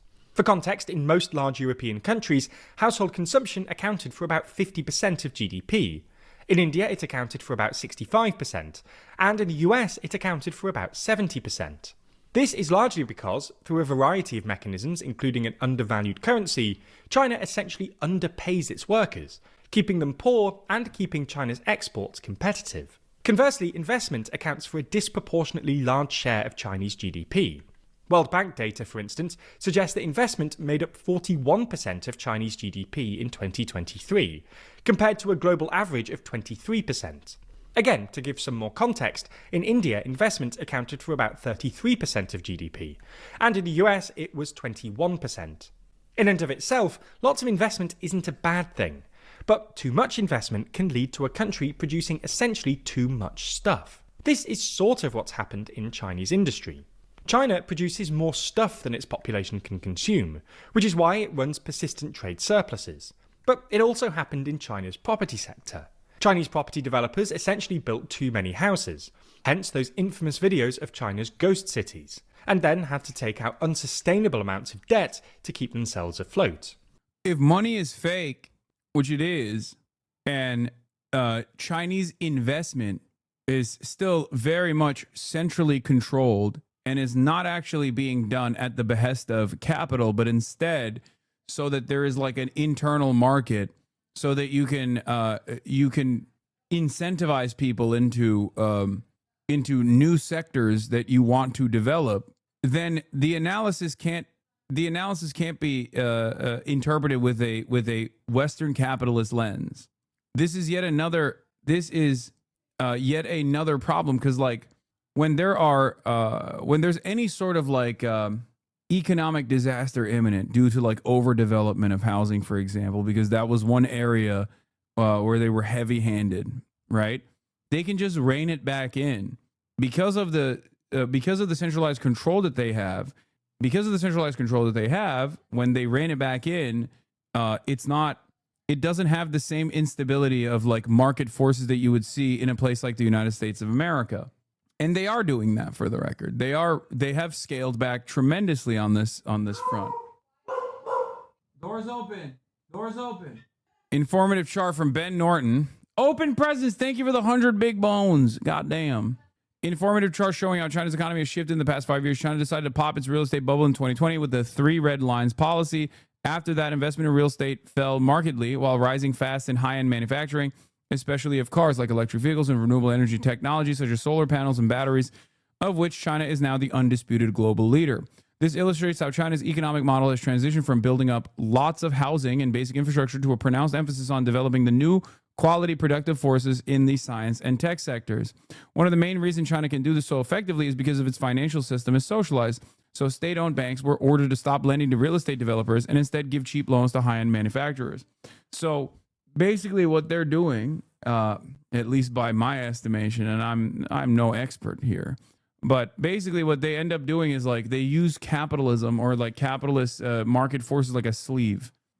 Instead of saying, this is what the state is doing and you're going to do it, shut the fuck up, they still have complete control over the lendership structure because all the banks are state owned, okay? And they use that to create a positive incentive structure for people to lean into certain sectors. And people take their notes from this, but ultimately, while the winners win big, the losers don't actually end up losing so tremendously as they would in a Western country, because because ultimately the state is still working at the behest of the citizens, or at least like at the behest of whatever long-term goals that they have. This, of course, is considered cheating by Western nations under the global trade design that they've put forward. This is not even a joke. They will say China are major cheaters because of their heavy subsidies, completely controlled by the state, and it makes it impossible for other countries in the Western world to compete with them. This is not a joke. If you ask any Western politician or a politician in the Western periphery, they will say, can't listen to a non-expert? Okay, well, calm down. Get an expert on. Can't listen to a non-expert. I'm over here talking about how the experts in the West are getting this wrong, and you're over here yelling at me. I'm a Twitch streamer, okay? What you see is what you're going to get. Calm down. Now, the irony here, of course, is that the best possible way to compete with China from Western countries is to become more like China. But they won't do that because their entire system is designed to not be like the Chinese system, where the government controls the flows of capital rather than capital controlling whatever the government does. Okay? That's the major problem, because their entire society is designed around sicking the free markets on their own populations. There's no way where they could turn into a command economy, a centrally planned economy, in an effort to even compete with Chinese manufacturing around the globe. I'm an expert, and I say this is bad. They should have collapsed their entire economy over a failing real estate industry. Yeah. U.S. economist Michael Pettis, who has incorrectly predicted the failure of the Chinese model for over a decade, is complaining that the Chinese policymakers avoided a recession by popping the real estate bubble and redirecting investment into manufacturing. This is not a bad thing, but a good thing. It also means that not only Chinese consumers, but the entire world have access to very low-cost green technologies like solar panels, batteries, and electric vehicles, which is obviously another good thing in order to combat climate change. Sure, Chinese companies are paying part of the cost as their profit margins have fallen significantly, but if we're serious about reducing carbon emissions, this is a positive externality. Here is an expert. But why China's GDP growth didn't slow at all? Why? Because Beijing didn't allow the decline in property investment to translate into lower overall investment. It solved the decline in property investment by engineering a surge, almost RMB for RMB, in manufacturing investment. More manufacturing, in other words, was not driven by any perceived increase in Chinese or global demand. It was wholly a reaction to the decline in property investments combined with a political determination to continue meeting excessively high GDP growth targets. The consequence was perhaps predictable. The creation of excess capacity in the property sector now shifted to the creation of excess capacity in the manufacturing sector, and especially in politically preferred sectors like solar panels, EVs, and batteries. This also is part of the reason why America is actively trying to undermine any sort of EV surge or renewable energy surge, because for two reasons. One, because this obviously still very much benefits the profit margins of the oil and gas industry, which America is leaning heavily into. They're like, fuck it, we're not doing renewable energies at all. And it's because they don't want to even give a crumb of global market share to China. But ironically enough, China is still pumping EVs and batteries and and all of these other like renewable energy sector technologies to every other country in the every other country surrounding the United States of America. And what's really interesting about this is that it's causing America to be left behind. We are actively refusing to move into this new growth sector, which for many decades was a major area that required investment, as many renewable energy loyalists would tell you. We just chose to avoid that side, and now we're in a situation where we're being left behind. Like, even if you weren't going to allow Chinese goods to flow into the country on this side because you're worried that it benefits the Chinese economy, you could have at least like invested in R&D. You could have tried to poach scientists. You could have tried to focus on building a robust renewable energy infrastructure, a manufacturing and manufacturing facilities all around the country for this new sector, this growth sector, as opposed to this finite good that is fossil fuels. This is an issue that far predates Donald Trump, mind you. That's why I say Donald Trump is an accelerant and not necessarily the major factor here of China's global dominance on these important renewable energy sectors. And it's a larger issue. It's a far more consequential, far larger issue than one president. Okay, no matter how impactful or divisive he may seem, this is an issue of capitalism. As you might remember, to remedy this, in late 2020, the CCP introduced the so-called 3 red lines, which essentially limited how much debt developers could take on. This was terrible news for heavily indebted developers like Evergrande, and triggered a dramatic slowdown in China's property market. Now, usually you'd expect this sort of slowdown to lead to a decrease in overall GDP. After all, a property crisis would usually mean a reduction in investment, as developers pare back construction, and potentially a decrease in consumption, as homeowners cautiously pare back their spending in reaction to declines in property prices. However, this didn't really happen. Instead, as this very helpful graph by Brad Setzer at the Council on Foreign Relations neatly illustrates, investment was essentially redirected from property into manufacturing and infrastructure. This was largely a consequence of the CCP's practice of setting GDP targets for provincial governments. For context, unlike the rest of the world, where GDP growth is measured as an output of statistical authorities at the end of the year, in China, the central government sets GDP targets for provincial governments at the beginning of the year. In other words, GDP isn't just an output, but also an input. Under pressure to hit their GDP targets, local governments essentially just redirected their investment spending from property into other industries, especially politically favourable ones identified as new productive forces by the CCP. Yeah, but this right here is basically, this is what I tried to describe as like using capitalism as a sleeve, right? Using the incentive structure, using the positive incentivization structure that exists within like controlling flows of capital in a centralized economy. China is able to redirect its entire economy to go towards new growth sectors that they think are important to invest into. Under different circumstances, like in the way that we imagine like the gray Soviet era USSR level of control, this would be done at the barrel of a gun. You know what I mean? This would be like, this is what we're doing. Going forward, you're building Ladas, okay? It's Lada time. And then people are like, no, but I don't want to build a Lada. I want to, keep building homes or something. You know what I mean? And you're like, no, you're building a Lada. Shut the fuck up. And instead of doing that, they're just basically controlling the money. They're using the positive incentive that exists. People will say they're choosing winners and losers in this regard, but if everyone is on board, and if everyone understands that this is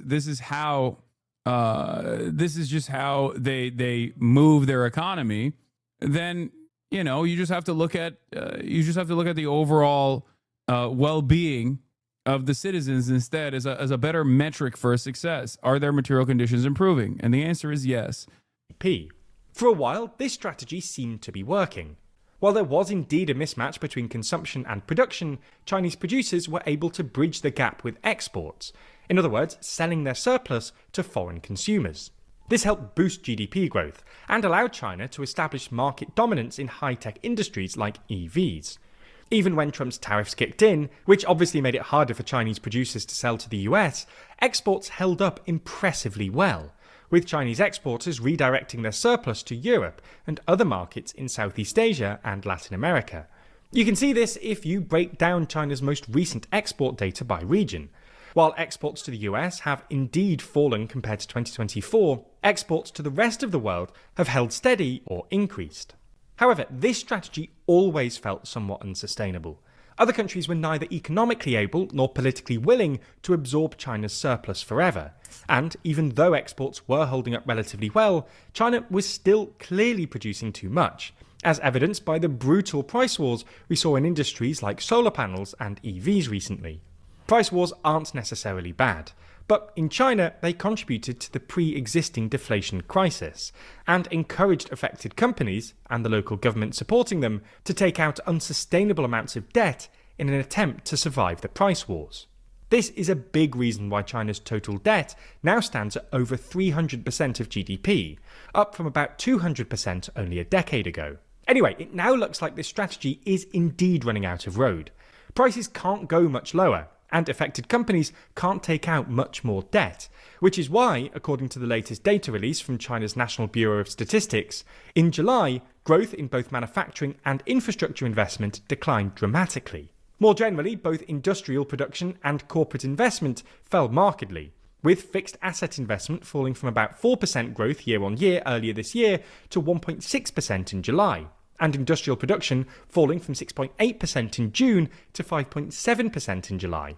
This is in part because domestic demand has weakened further, with year-on-year growth in retail sales falling to a 6-month low of 3.7%, presumably at least in part because consumers are responding to deflation by paring back their spending. Weak domestic demand will obviously... By the way, this is part of the reason why the One Belt, One Road initiative was so important for China. It's not even like opening up new flows of trade, but the Chinese investment into African nations not only helps them in the long run to develop long-standing allegiances with countries that will be more and more impactful in the global design at the United Nations and the like, but also when you develop African countries, you create secondary markets that you can sell to. You create secondary markets that you can sell the products that you're manufacturing to offset whatever kind of like tariff war that America might try to play with you. Now, of course, obviously, the entirety of the African markets is at this stage nowhere near as important as the American markets are. If China is the manufacturing engine of the entire planet, America is the consumption engine of the entire planet. It's the richest nation. It's the one that buys all the treats, right? That is the design. But that is the other reason, at least from the Chinese perspective, into developing African countries specifically so that there is a market that they can sell products to. Again, trade maxing. Make things even harder for China's embattled producers because, well, weak demand makes it harder to sell stuff. Weak demand also seems to have restarted China's property crisis, with home prices in urban areas, which seem to have stabilised somewhat in late 2024, resuming their declines in the past couple of months. All in all, this is yet more evidence that China needs to boost consumption as a share of GDP. Excessive investment, whether it's in property or manufacturing, seems to be ultimately unsustainable if it's not matched by domestic demand. More consumption... No, literally, they look to what's going on in China as like a major a problem because like they can't, like from a Western perspective, they can't boost domestic consumption. And that one of the things they always say is like that the Chinese people save too much. Would both rebalance the economy and perhaps even ease trade-related tensions with the rest of the world. After all, more domestic demand would mean both fewer exports, and thus less risk of the politically toxic overcapacity we're seeing at the moment, but also more imports from foreign producers, which would encourage other countries to see trade with China in less zero-sum terms. Now, other China-related news has been covered across the media landscape, including Xi Jinping's planned hosting of Kim Jong-un for China's military parade next week, with 147 sources reporting on it. Taking a closer look, you can see that 20 of these sources come from the right and 40 of them come from the left. It's clear that there were some differences between each side of the political spectrum, with right-leaning outlets focusing on... Okay, hold on. Here, this is another one. This is a better... Money and macro. China's increasingly bizarre economy. This seeks to understand. The Chinese economy seemed unstoppable. Now people are spending less. The all-important housing sector is in a downturn. A China, then, that is booming, according to its latest economic figures. Okay, it's official. China's economy is getting weirder and weirder. On the one hand, it is showing all the signs of a Japan-style slowdown. It is plagued by deflation, youth unemployment remains stubbornly high, and the government is introducing more and more stimulus measures. This part is true. I would say that this is perhaps the biggest problem with, if the only metric that a government is supposed to care about is the well-being of its citizens and the welfare of its citizens, the only area where, I mean, there's a couple areas where China is falling short. Obviously, I think developing the healthcare infrastructure is another area where they're falling short. But youth unemployment is definitely, as far as I've seen, youth unemployment is definitely a major issue. To try to get people to spend more.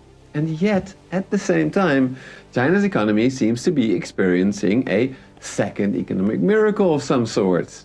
Last year, it was again the second fastest growing major economy in the world, and in just a few years' time, it has come to dominate advanced industries such as petroleum cars, electric vehicles, clean tech, and even AI. So, what's really going on with China's economy? Is it failing? Is it booming?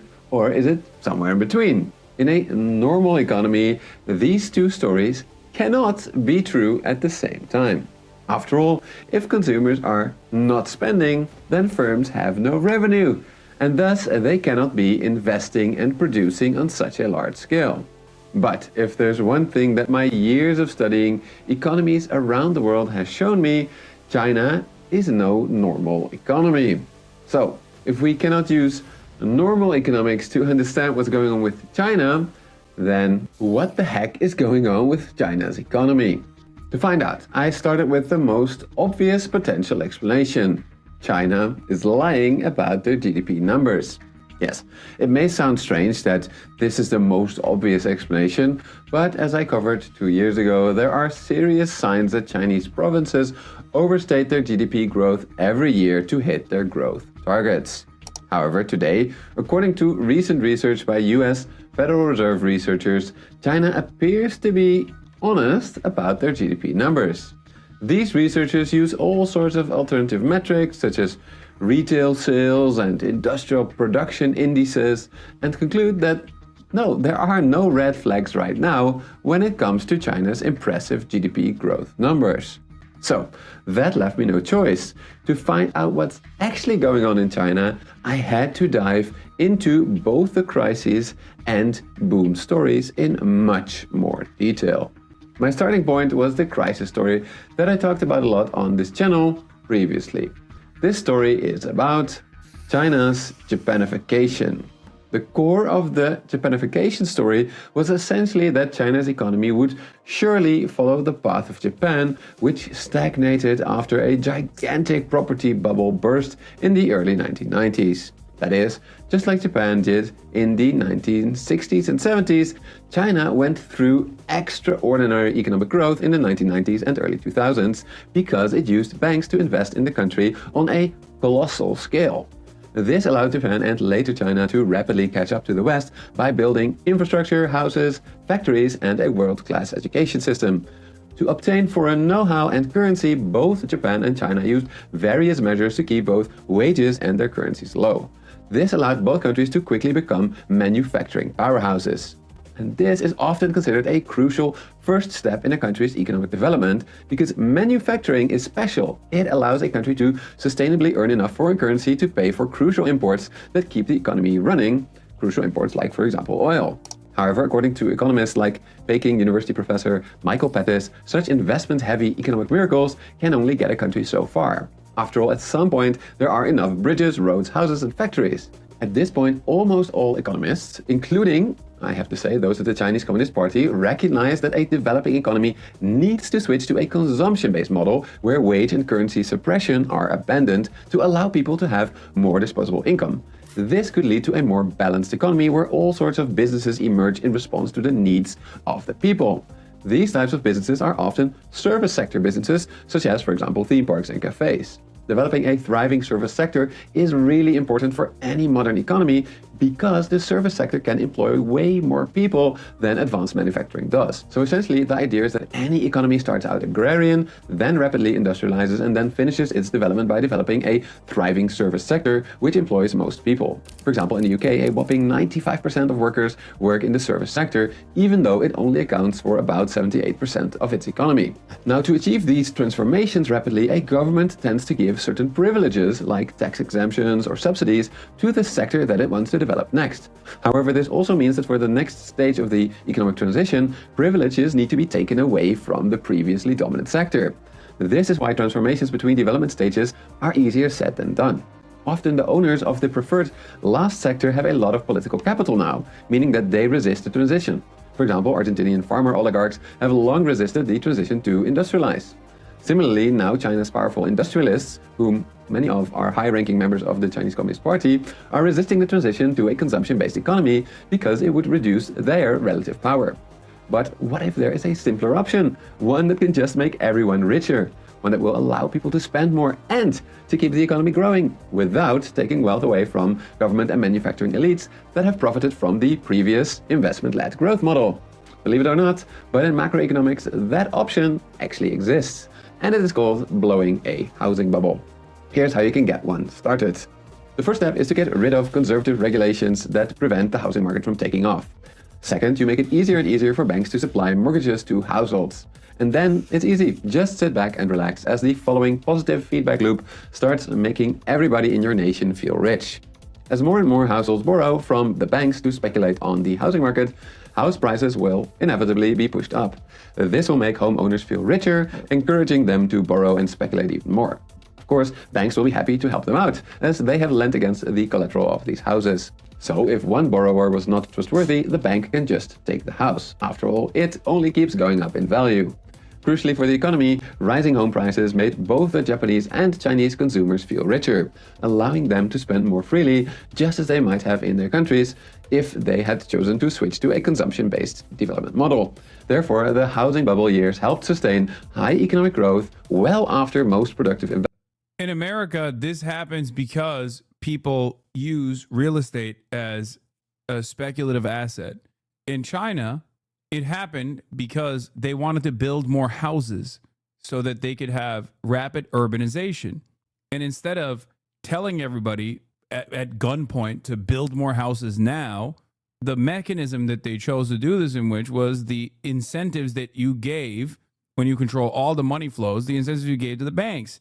The state controls the banks, so this is the way that they increase their housing supply.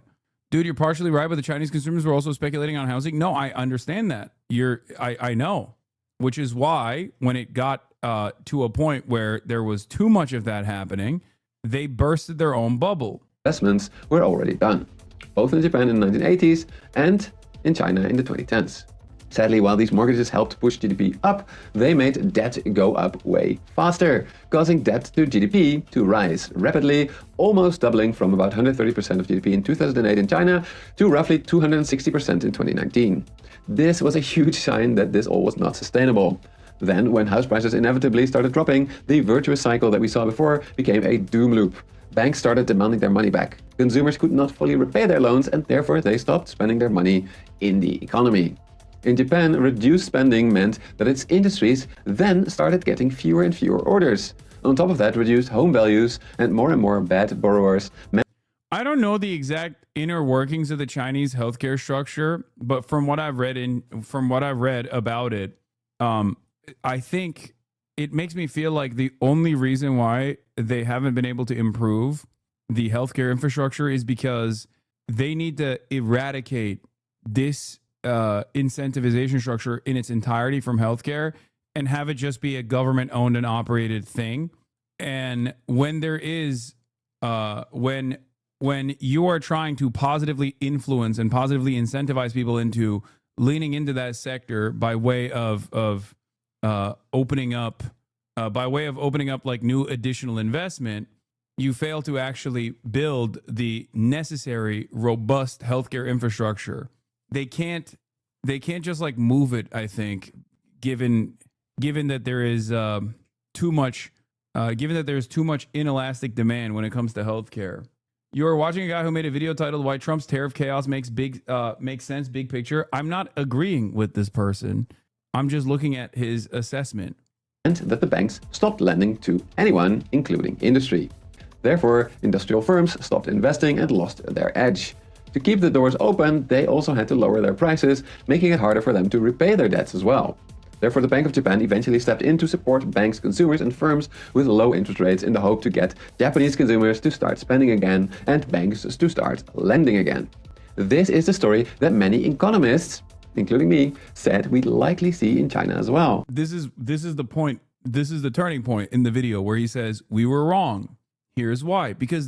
And he presents it as, it's bizarre. Okay? But now, just a couple of years later, I can say that it was only half the case. Yes, we've seen the property slump stick around for many years. Yes, Chinese consumers don't spend as much anymore, causing deflation and youth unemployment. And yes, just like in Japan, we are seeing the central bank stepping in with stimulus in a big way. However, we are not seeing this translate into a recession in Chinese manufacturing. Despite Chinese consumers suffering, we are seeing Chinese factories produce more and more and more and more, even expanding into risky new sectors such as green technologies and electric vehicles. In all of my years of studying economies around the world, I can truly... I'm telling you, this is exactly like the same failed analysis around ghost cities. Like, they're like, wow, it's so crazy. I guess they're only moving into the renewable energy sector, not because they recognize that as like the next step in our global evolution away from the finite and also world-destroying fossil fuel industry, but instead there must be a different reason. There must be a cynical reason. Oh, it's because China wants to build out. China wants to make cheap, affordable batteries because they just want to sell cheap, affordable batteries.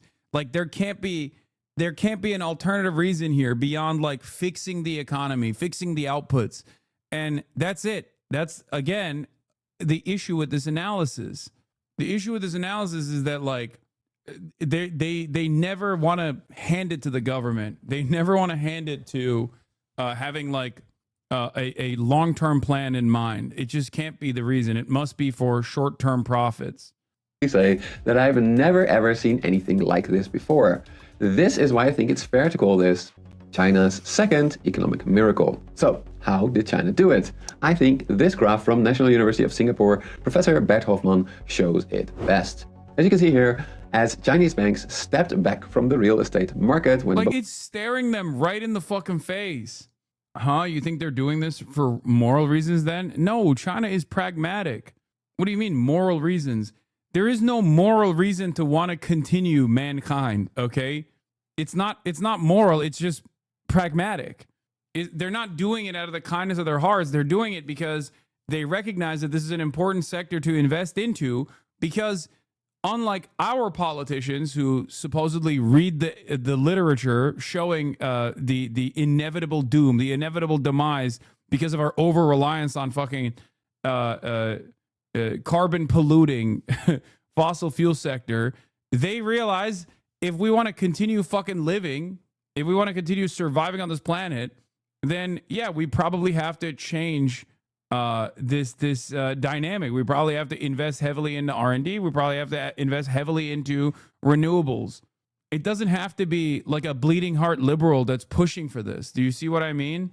Well, popped, they started absolutely pumping massive amounts of money into industry. This is a key difference with Japan. In Japan, private banks did not do this because it was far too risky. Similarly, in Western economies, banks absolutely did not go on a lending spree to industry after the housing crash of 2007. But China is no... Economics today resembles Catholic theology in medieval Europe, a rigid doctrine guarded by a modern priesthood who claim to possess the sole truth. Dissenters are shunned. This is not education, it's indoctrination, says Ha Jun Chang. It's true. It literally is true. We have this entirely dogmatic approach to capitalism as though that's it. There's no alternative vision. There's no alternative means of commodity production, and it can't be for anything other than pure profits.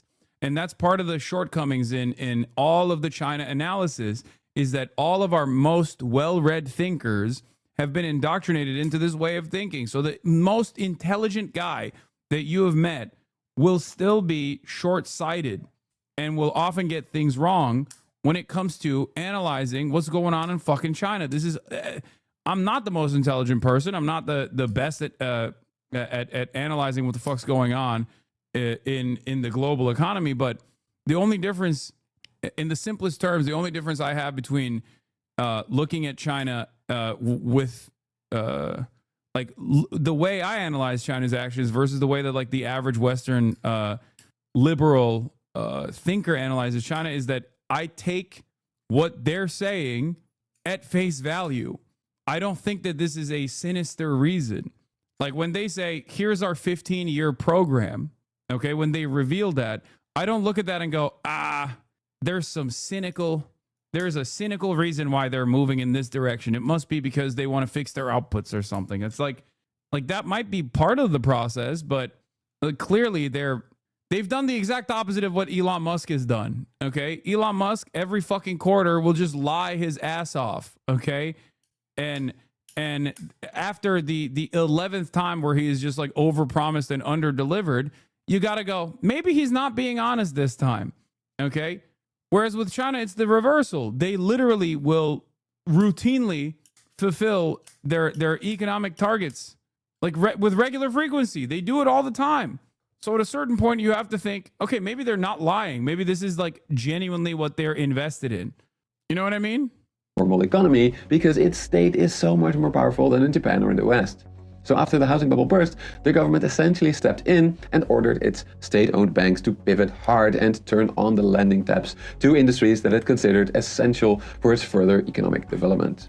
Of course, Chinese consumers are still in trouble, so factories could not sell all of this new stuff at home, meaning that we are seeing deflation in China. However, with so much state support, Chinese manufacturers now had a significant edge over foreign firms, meaning that China's export growth absolutely exploded. So why is China's economy still growing so fast? Why is its industry taking over the world even though Chinese consumers are suffering? It's quite simple. It is an unprecedented lending boom from Chinese banks that are following the orders of the Chinese government in all likelihood. So if the previous unprecedented lending boom was in the real estate sector and that caused what you know as ghost cities, which are no longer even ghost cities, but just like cities where people fucking live in, then what makes you think this time the manufacturing boom and the unprecedented lending that's going into the manufacturing boom is not also done so that they can achieve market dominance and significantly boost the renewable sector all around the globe? Why is it that it's also being done for some sinister purpose? What happens if the central economy guesses wrong where investments should occur? It's a good question. I assume they're cooked, but ultimately, if you have a dynamic form of governance that is willing to take the initiative and then quickly recognize when they're failing and immediately move away from that, you know, when they're too heavy-handed, then, you know, you arrive at what's going on in China. Whereas I think in a non-centrally planned economy, those kinds of issues take place with boom bust cycles with regular frequency, and there is no protection for people. 2008 is a great example of this. When the housing bubble burst, and it wasn't even like designed in a way to boost the housing supply, but instead was designed in a way to, you know, turn more profits, and every part of that was entirely corrupt. In order to fix that situation, you end up giving golden parachutes to banks and CEOs, and a fuck ton of people actually lose both their life savings and also they lose their shelter. Conclusion. Both stories about China's economy are correct. China is not faking its economic numbers. Its consumers and property markets are actually struggling, similarly to how it happened in Japan in the 1990s. However, unlike Japan, China's industries are thriving thanks to massive support by the state. On the one hand, this is truly impressive. On the other hand, it is a really risky bet for two reasons. The first is that Chinese economic growth is now even more dependent on foreigners wanting more and more Chinese products. The US is already closing off its markets. Yes, so far China has managed to actually reroute its exports to other markets. But it is increasingly facing a backlash all over the world, as countries like Brazil, Indonesia and India are fearing the demise of their own industries who cannot compete with heavily subsidized Chinese firms. The second reason China's new economic model is not sustainable is that China's debt to GDP ratio is once again rapidly rising. This cannot continue indefinitely. When taking into account household, corporate and government debt, China is now even more indebted than the United States. That being said though, China's total private sector and government debt is still quite a bit lower than that of Japan. So me saying that this is not sustainable does not mean that China's economy will collapse in the coming 5 years. How far they can take this new model, I do not know. But I do think that this was the wrong choice. As I argued in my previous video, for more stable economic growth, China should switch to a consumption-based economic model. And that's not just me saying that. The Chinese Communist Party itself essentially agrees with me, at least that's what they write. It's not what they do, but it's what they write. They are saying, look, we need to prioritize high quality growth. That is growth that does not increase debt to GDP. But whether or not they can do it, I don't know. Especially not given that their working age population is now projected to start declining rapidly in the coming decades. So yeah, what do you think? Let me know in the comments below. And if you want to know, I think they have to intentionally mischaracterize what China does because they didn't, because if they didn't, that means they would have to hand it to socialism, which exactly is the opposite of message that they want to send right now. I am not anti-China, but I get very wary when people put more language on their actions. If you look at what they do in Myanmar, for example, you will see cold reality of how the state operates, but I'm not saying they're evil. I think they're pragmatic for sure.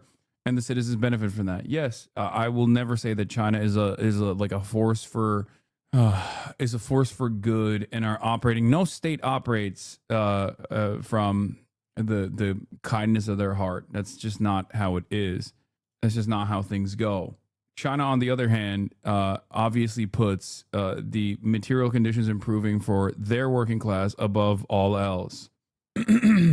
Anyway, but I think more and more, you'll probably start seeing more and more like China hawks, or at least like China watchers in general in the West, take a different approach to this issue, because if they continue to operate on these like arrogant confines, they're just going to keep finding themselves, they're going to keep finding themselves making wrong predictions. And maybe 20 years ago, making the wrong prediction about China's inevitable demise was not so consequential because America was still obviously the superpower, right? But now, when you are directing the State Department to take action in a certain way, and that actually allows China more breathing room to operate internationally, that's a far more costly penalty, because China does have motion now. That's it. In China, with this rather extraordinary summit, Ivan. That's right, and it's wrapping up now. The leaders of countries from across the Middle East and Asia have been gathering in this huge building here, where they boast that they represent nearly 50% of the world's population, starting to see their motorcades leave now, John. And I think the enduring image is of those leaders of three of the world's largest countries, Russia, China, and India, looking pretty cordial and happy together, and all agreeing that this is a time of global uncertainty, and they're all calling for some kind of newer, fairer system of government. A lot of digs taken at what they describe as a world order that's been dominated too much, they argue, by the U.S. since the collapse of the Soviet Union.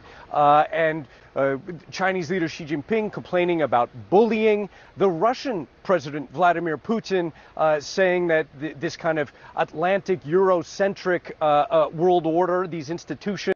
To that chatter asking, isn't Canada Dry also on the BDS list? It was on the latest episode of Fear and.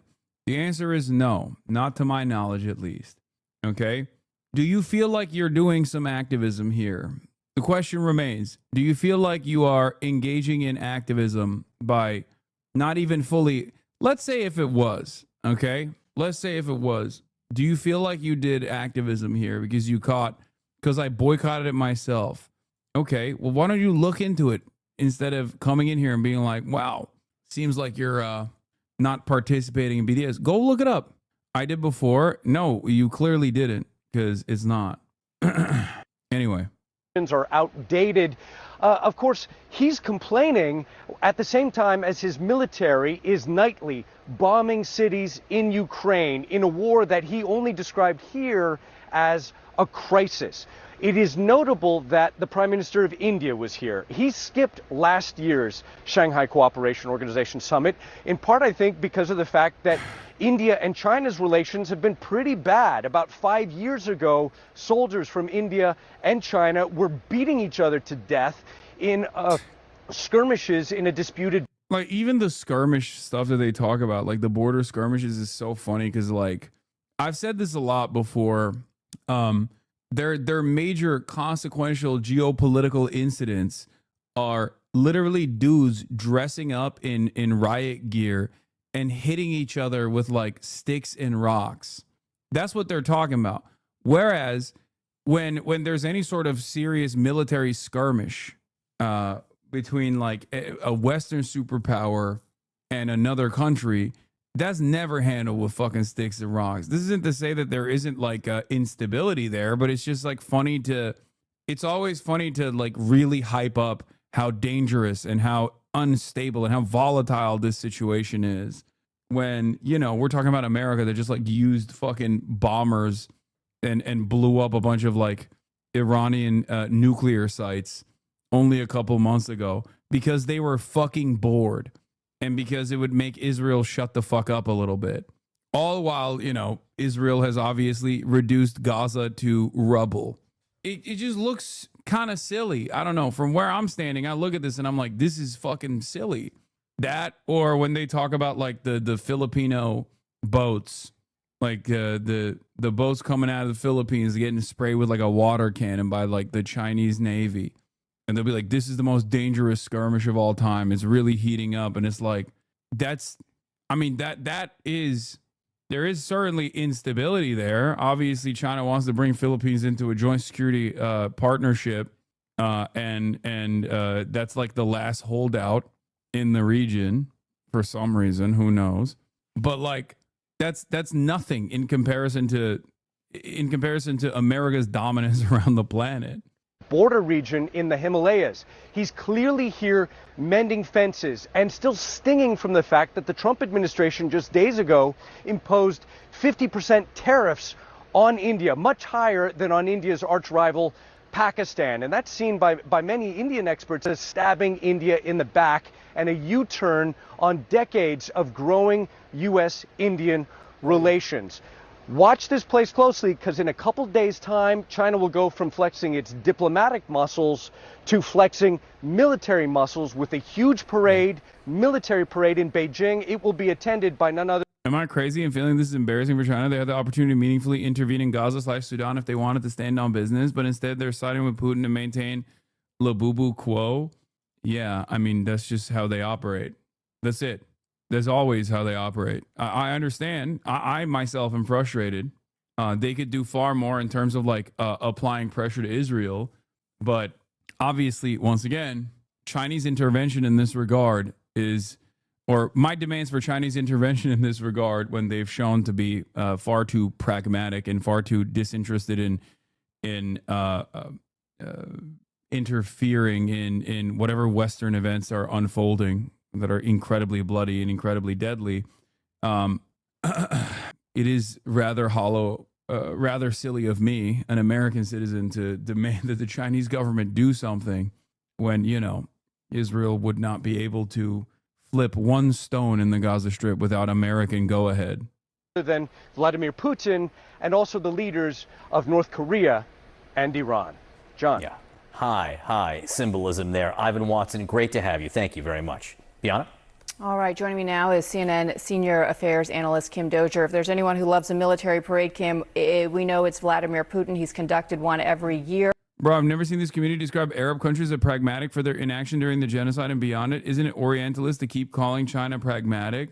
I mean, yeah, we fucking say that the Arab nations are the betrayers of their own regional goals, their own interests and sovereignty, and demands being made by their own populations to intervene to save the lives of Palestinians. Arab countries are also vassal states beholden to U.S. interest in the region. China is a sovereign nation. in Moscow, and now he's going to be there with Xi Jinping on Wednesday to watch China's. To pick up on what Ivan said about Putin's statements, here's what he said today at the summit and how he described the SCO, the Shanghai Cooperation Organization. He said it's a system that could replace the outdated Europe Central and Euro-Atlantic models and would take into account the interests of a maximum number of countries and would be truly balanced. Putin has long been pushing for a multipolar world order, one that is less focused on U.S. and a unipolar world dominated by the U.S. being the global superpower. Is he getting that wish come true now? Well, what we're seeing is this formation of this Eurasian bloc that is strengthening its ties economically, militarily, diplomatically, and China is in the lead. You know, China wants to conquer the world through trade, through markets, vice through force, and replace the U.S. as the leading global power. And it's taking advantage of this moment when Trump has alienated people, so many nations, including India, which was becoming an ally, whereas in the previous White House administration, the Biden administration had used market forces and joining together to try to discipline China and Russia. In this case, however, we see that sort of method being thrown out the window, and now these tariffs producing a fusion of nations that haven't always had the West. China does want to trade, Max, but take over the world? No, not yet. I'm sure that China wouldn't hate having the same level of influence and prominence around the globe that America has eventually, but they're in a wait and see, don't rock the boat attitude for the time being because they don't have 800 military bases, or at least like even the interest in maintaining the status quo with 800 military bases in the same way that America is.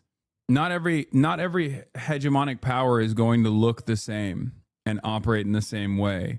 Best interest at heart, especially as we see with the war of aggression in Ukraine.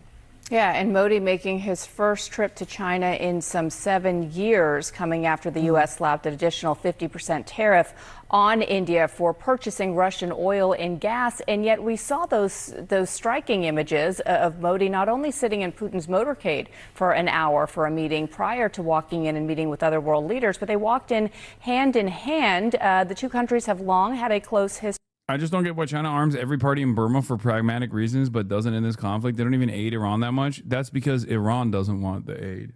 But that's changing as well. That's the only reason. I think if Iran welcomed Chinese intervention, then China would gladly fucking boost Iran as much as possible. And it's not because Iran is too prideful. Iran just wants to. Iran has always placed a lot of emphasis in maintaining sovereignty no matter what. Dating back to the Cold War and the Soviet Union era. But do you envision this being an opportunity not only for Modi to get closer with Xi Jinping, but also with Vladimir Putin? These sanctions appear, at least optically, to only be bringing these two closer. They not only buy Russian oil and gas, we should note they also buy arms from Russia.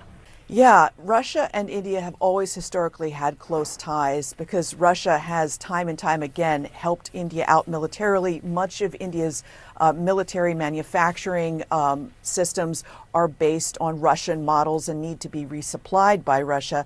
But what you also have is this new pressing together of the two sides because while India had been taking advantage, yes, of cheap Russian crude, India sells that Russian crude onwards to the European Union, which has doubled the amount that it buys from India. So inside India, you see this fury over what they see as a double standard. The EU escapes U.S. tariffs over secondhand purchase of Russian oil. China isn't facing tariffs over. I mean, it's not what they see as a double standard. It is a double standard. Like there are. And that double standard was just the way of the land for a very long time because whatever America designed, whatever America said, whatever America said was whatever was going to happen. It's not like that double standard is in every aspect That double standard is in every aspect of existence, every aspect of foreign entanglements, foreign conflicts, trade. That's just how it always has been. Nice English, Aussie. I know, dude. Listen, I don't think I'm getting enough sleep. Okay, calm down. It's much larger portions of Russian oil. All of that together spells out an India that is ready to do business with anyone but the U.S. right now. Yeah, China. This morning, Israel claims to have killed. Israel is claiming that they killed Abu Ubaidah, which is a sad state of affairs. Well, in Gaza City, the long-serving spokesman for Hamas. Abu Ubaidah was one of the most senior Hamas officials still living. Hamas hasn't commented. Gaza City is now squarely in Israel's crosshairs. Prime Minister Benjamin Netanyahu is in the midst of I mean, here you go. You want to see a fucking double standard? Here it is. You know what I mean? On the one hand, these exact same outlets will talk about like Russia doing incredible cruelty to the Ukrainian population. On the other hand, they present this as a normal part of the process. This also comes after Israel not only is doing a genocide, but also wiped out the damn near entirety of the fucking civil governance structure of Yemen. It's crazy. Calling up 60,000 reservists for a full ground assault on the city, claiming it is the last remaining holdout of Hamas. Last night, during a 6-hour cabinet meeting, Netanyahu announced the offensive is still a go, without even discussing a ceasefire that Hamas says it has agreed to, according to Israeli media. Up to 1 million people remain in Gaza City. It's crazy that only now are they like, well, Hamas agreed to the ceasefire, but Israel's refusing to abide by it. Like only now, dude, 23 months in. That's crazy. That's crazy. They should have been covering it like this because this is more truthful coverage than I've ever seen from mainstream media. Even that brief admission, they should have been doing that from the start. And the few international aid groups still working there say more Palestinians are arriving every day as they try to escape advancing Israeli troops. International agencies say Gaza City is already facing a level 5 famine, the highest level. Ala Jawad is returning to her tent with her son after they battled crowds to get some rice from a food kitchen, describing it as humiliating and insufficient. If they have food, we eat. Otherwise, we don't. My youngest son cries all day from hunger, she says. Opposition to the war and Netanyahu appear to be growing in Israel. Weekly protests against Netanyahu have swelled from a few thousand in Tel Aviv to several 100,000 2 weeks ago. Gil Dickman's cousin, Carmel, was executed by Hamas a year ago. Dickman accuses Netanyahu of refusing a deal that could have set her free and says the war is now doing harm to both Israel and Jews worldwide. Netanyahu and his war right now, they're ruining the Israeli state and the Israeli idea, the moral of the Jewish nation, of the Jewish people all over the world. And as for what could come next for Gaza, much of which is already in ruins, President Trump has proposed, quite controversially, that the United States take ownership of Gaza, turn it into a business venture, something he called a Riviera. He even posted an AI video showing what it might look like. Well, apparently the idea is not dead. The Washington Post reports that the Trump administration has reviewed a detailed plan to develop this Riviera economically under U.S. leadership and to move all of the 2 million Gazans currently residing there and to move them to an undisclosed location, compensating them with $5,000 and digital tokens for their land. The administration has not responded to our request for comment. Laura? Richard, thank you. Hey, also, the American Lebanese guy that is supposed to be the envoy to the Middle East and the Trump administration recently gave an insane interview to Mario Nawal, one of these like TikTok guys, in which he literally said the Sykes-Picot agreements and nation-state boundaries are irrelevant, and that Israel has the capacity and the interest in overriding all of these pre-established states. Like he basically said Israel has the ambition and the military power to implement the Greater Israel Project. It's pretty insane. Hold on, let me pull this up real quick. Frick is it? I'm looking at Seamus's tweets. He tweets quite a bit, and I simply cannot find it any longer. Where the hell did it go? In any case, Lebanon at this stage is completely undermined. Has no ambition for sovereignty whatsoever, with the decapitation strikes against Hezbollah. Seamus says, going off of Itai Epstein's reporting, breaking the Gaza Reconstruction, Acceleration, and Transformation Trust.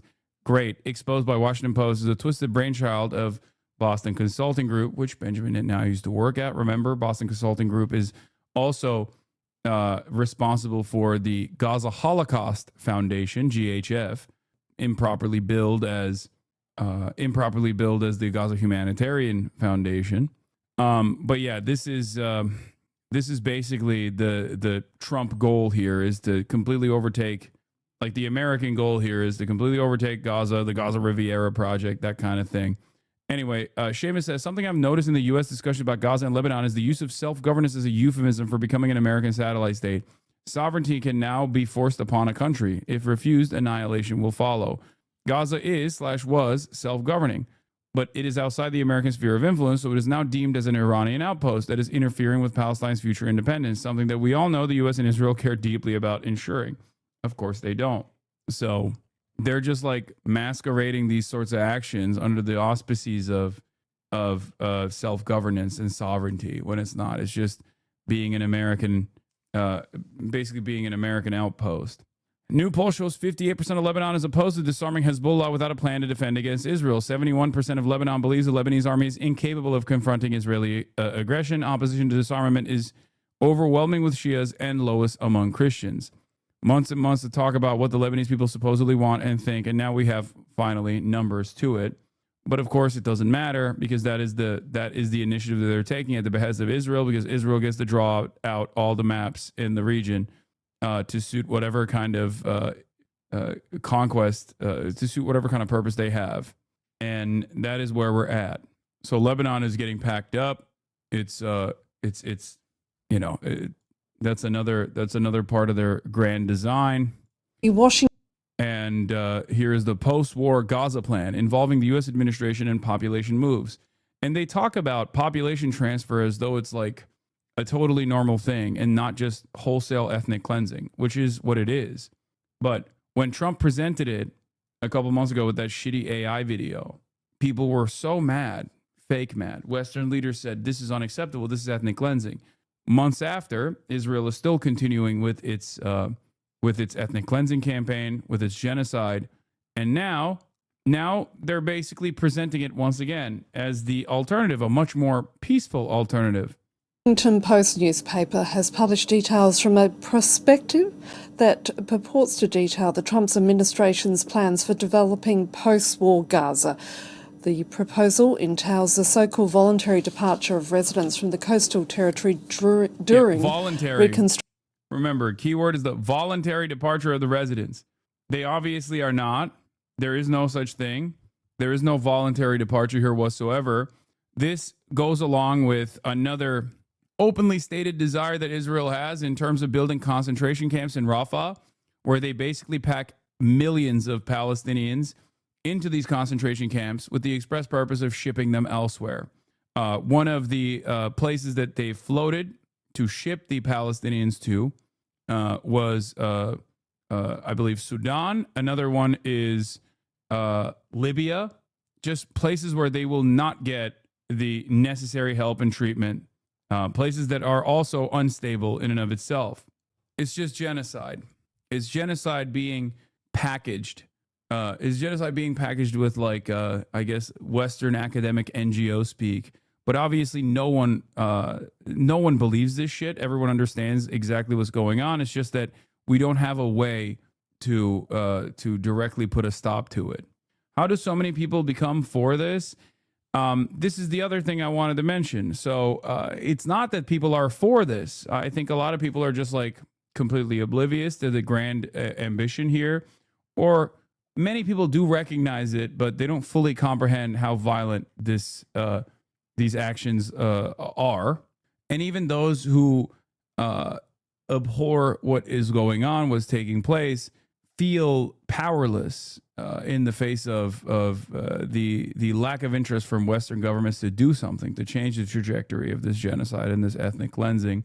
One thing that I read from Israeli society, however, because if you want to know like how a population is on board with this kind of thing, let me see if I can find it real quick, because there was this guy, is a Jewish academic, who wrote like this long post about Israeli society and how they see how they are like what the overall opinions are of the Jewish citizens of Israel broadly.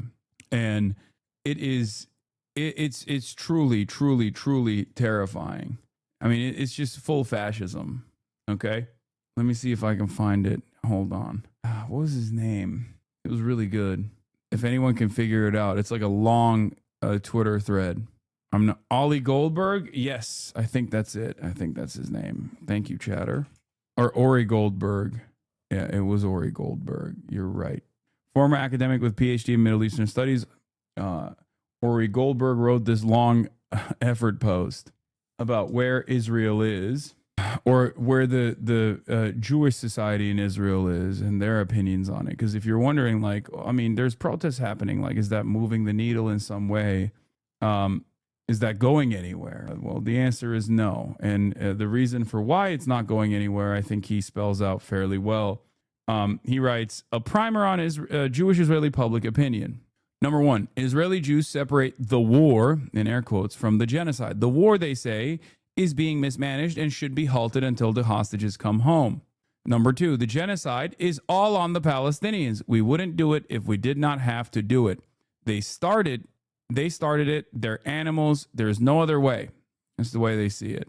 Number three, Israeli society will not revolt, not even against the war, in air quotes. The Israeli Jews have invested all the symbolic and actual capital they have in the genocide. Number four, Israeli Jews understand what the world thinks of them. They ascribe it to anti-Semitism, as old as the world itself, without relation to Israel's actions. They will not engage the world. Initially, some may take provocative action. Ultimately, they will cease traveling, circle the wagons, and convince themselves they are right because the world hates them and the world is beset by woke woes. Israelis will not accede to the existence of a present. Everything will happen. That is the true point of never again. It is only for us because the only real people are Jews, and the only real thing that can happen is an attempt to annihilate the Jews. Everything else is fake. They're hopped up on exceptionalism and supremacist values, supremacist ideals, and it's now extending beyond simply the analysis of like Palestinians not being human, but instead all the naysayers against Israel's actions are also critical against Israel's actions simply because they themselves are also anti-Semitic. Okay, no, don't come here. You're too wet. Place. You're so wet. What's wrong with you? You are so wet. She was playing outside in the pool with her friends all morning, and she just like wants to come over and get pets, and it's just like she's way too wet. Israelis will insist that Israel is a robust democracy exhibiting debate and difference in opinion. As the genocide continues, this debate will focus exclusively on intra-Israeli issues. After all, what does it matter what happens to the Palestinians or in the broader world? We are the only ones who truly exist. Chill is called being in heat. She's not in heat. She got spayed. So this is one of the best assessments I've seen so far of like broader Israeli society and why they are so seemingly oblivious to the way that people see them in the rest of the world, and that is because they've just completely shut out all the naysayers. So when Benjamin Netanyahu says like, "Oh, France is Hamas, Macron is Hamas," yeah, for a lot of people. We hear that and we go, oh, come on, bro. You're fucking so stupid. What the hell are you talking about? But for Israeli society, it sticks. They unironically do think that Macron is just like an anti-Semite. Anyone and everyone that's against Israel's actions must be deeply anti-Semitic. That's it. It's like slowly but surely, every aspect of Israeli society has molded into Kahanist sentiment, even sentiment that like liberal Zionists a couple years prior would have actually scoffed at and would look at and say that's too radical. They now fully are on board with this kind of principle. And that's where we're at. It's a plan that's been welcomed by the leadership of Israel's far right, but NGOs saying it would hasten the ethnic cleansing of Gaza. Joining me now from Washington, D.C. is France 24's Fraser Jackson. Fraser, what more do we know about this proposal to turn Gaza into the so-called Riviera of the Middle East? Well, Trump shocked the press gathered in the White House back in February when he first uttered that phrase, Riviera of the Middle East, unleashing a wave of backlash, some of which he embraced. But now we have a bit more meat on the bone, thanks to reporting from the Washington Post. Now, the paper says that there are numerous proposals floating around, with one which would see the Gaza Strip turn into a, quote, trusteeship administered by the United States for at least 10 years, while it's transformed into a gleaming tourism resort and high-tech manufacturing and technology hub. Now, the Post has published this 38-page document, which calls itself the Great Trust, standing for Gaza Reconstitution, Economic Acceleration and Transformation Trust. Now, that trust says that it would turn the Strip, quote, from a demolished Iranian proxy to a prosperous Abrahamic ally. Now, Washington Post says that the plan envisions at least a temporary relocation of all of Gaza's more than 2 million people, either through what it calls voluntary departures to another country or into restricted, secured zones inside the enclave during that reconstruction.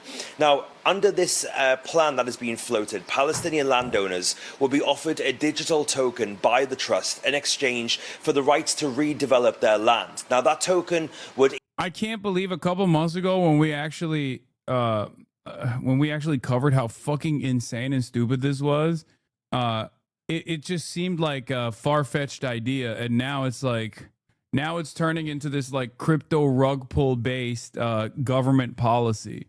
Whenever Hasan tells Kaya place, I imagine myself as her. That's crazy, and she's not listening to me any longer. She is no longer a good. She's no longer a good lady.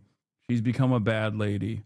Either be used to set the landowner up for a life elsewhere, or the token could then be redeemed for an apartment within one of half a dozen AI-powered smart cities that the trust wants to build in the Gaza Strip. Each Palestinian who leaves will be given $5,000 cash, as well as money to cover 4 years of rent payments and a year of food. But how that system would work isn't immediately clear. Now, it should be said that the White House and State Departments haven't commented on the proposals, and it's unknown if this is the plan that Trump is indeed. Yeah, Hitler announced a temporary relocation of Jews, but like modernized, where it's like they're just doing hollow tokens. You know what I mean? It's crazy. It's just straight up like the modern dystopian version of the Holocaust. It's insane. What do you mean? What if they say no? They get killed, chatter. There is no saying no. What you literally are pointing a gun at them and going, here, take this fucking fake crypto token. And if you don't fuck off, then, you know, you have the other option here. We will kill you. Pondering, but we have heard numerous plans like this over the last few months to pay Palestinians to leave Gaza and resettle them in other places like Libya, as well as Ethiopia and Indonesia. Israel has been in talks with those countries, and the head of Israel's spy agency Mossad came to DC in July to seek US help to convince countries to take hundreds of thousands of Palestinians. Now, the Israeli government says that a relocation like this will be voluntary, but it is, of course, hugely controversial, and many analysts are labeling it as a war crime. And of course, this is all coming as the Trump administration has cancelled the visas of all Palestinians just days before the UN General Assembly. Yeah, this reporting coming from the New York Times this time. They are saying that US officials have increased restrictions on Palestinian passport holders, effectively suspending approvals of a whole host of US visas to the diaspora. Now, the new measures that we are being made aware of in this reporting were told to US embassies in a cable on August 18th, and they will effectively impact the ability for Palestinian passport holders to travel for medical treatment, as well as university studies and business trips as well. That adds adds to the restrictions already in place on visitor visas, and it comes just days after Marco Rubio announced that the US would not issue visas to Palestinian officials who are wanting to attend the UN General Assembly in New York in a few weeks' time. That also includes the leader of the Palestinian Authority, Mahmoud Abbas, along with around 80 others who were planning on traveling. State Department said that Marco Rubio was doing this to hold the Palestinian Authority, quote, accountable for not complying with their commitments and for undermining the prospects for peace. Now, it's unclear what prompted this newest push for restrictions from the US government, but it, of course, comes after a wave of close US allies announced plans to recognize Palestinian statehood at that meeting in New York in just a couple of weeks. France, Canada and the UK all set to become the first G7 nations to do so. Your country is evil, bro. The most evil and dumb. Like, it's just evil and stupid. It's stupid evil. Is cruel for the sake of cruelty alone and nothing else. It just fucking sucks. If certain conditions are met. Fraser Jackson. Well, the world's leading genocide... Yeah, International Association of Genocide Scholars also got together and said Israel's actions in Gaza meet the legal definition of genocide. I believe it was 85% of them that said unconditionally that this is genocide, which is the truth. Associations say Israel is committing a genocide in Gaza. The group passed the resolution on Sunday, joining a chorus of countries, experts and rights groups who say Israel's actions meet the United Nations definition of genocide. Israel's leaders have denied prior allegations of genocide. More than 63,000 people have been killed in Gaza, and famine is now gripping parts of the enclave due to a partial Israeli blockade.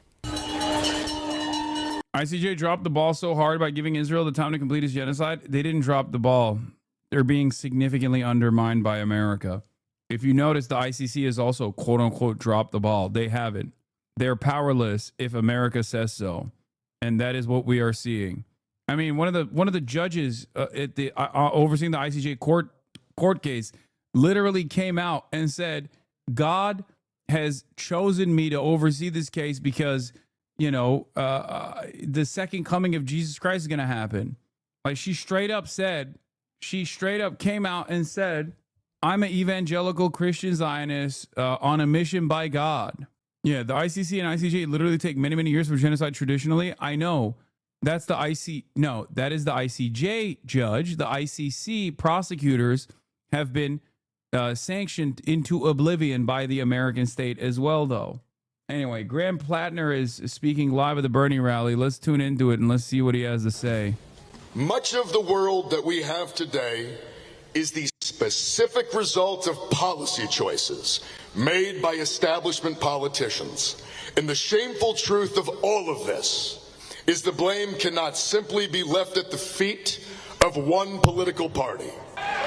We have two parties that want the votes of working people, but neither has done anything lately to earn it. Yeah, his criticisms of the Democrats' feckless attitude has been getting a lot of play on Twitter and annoying people, apparently, which I say good. Must be earned, and that will never happen as long as Democrats are part of the same corporate apparatus that the Republicans are. Now, Susan Collins' charade is wearing thin. This is the easiest applause lines in these speeches.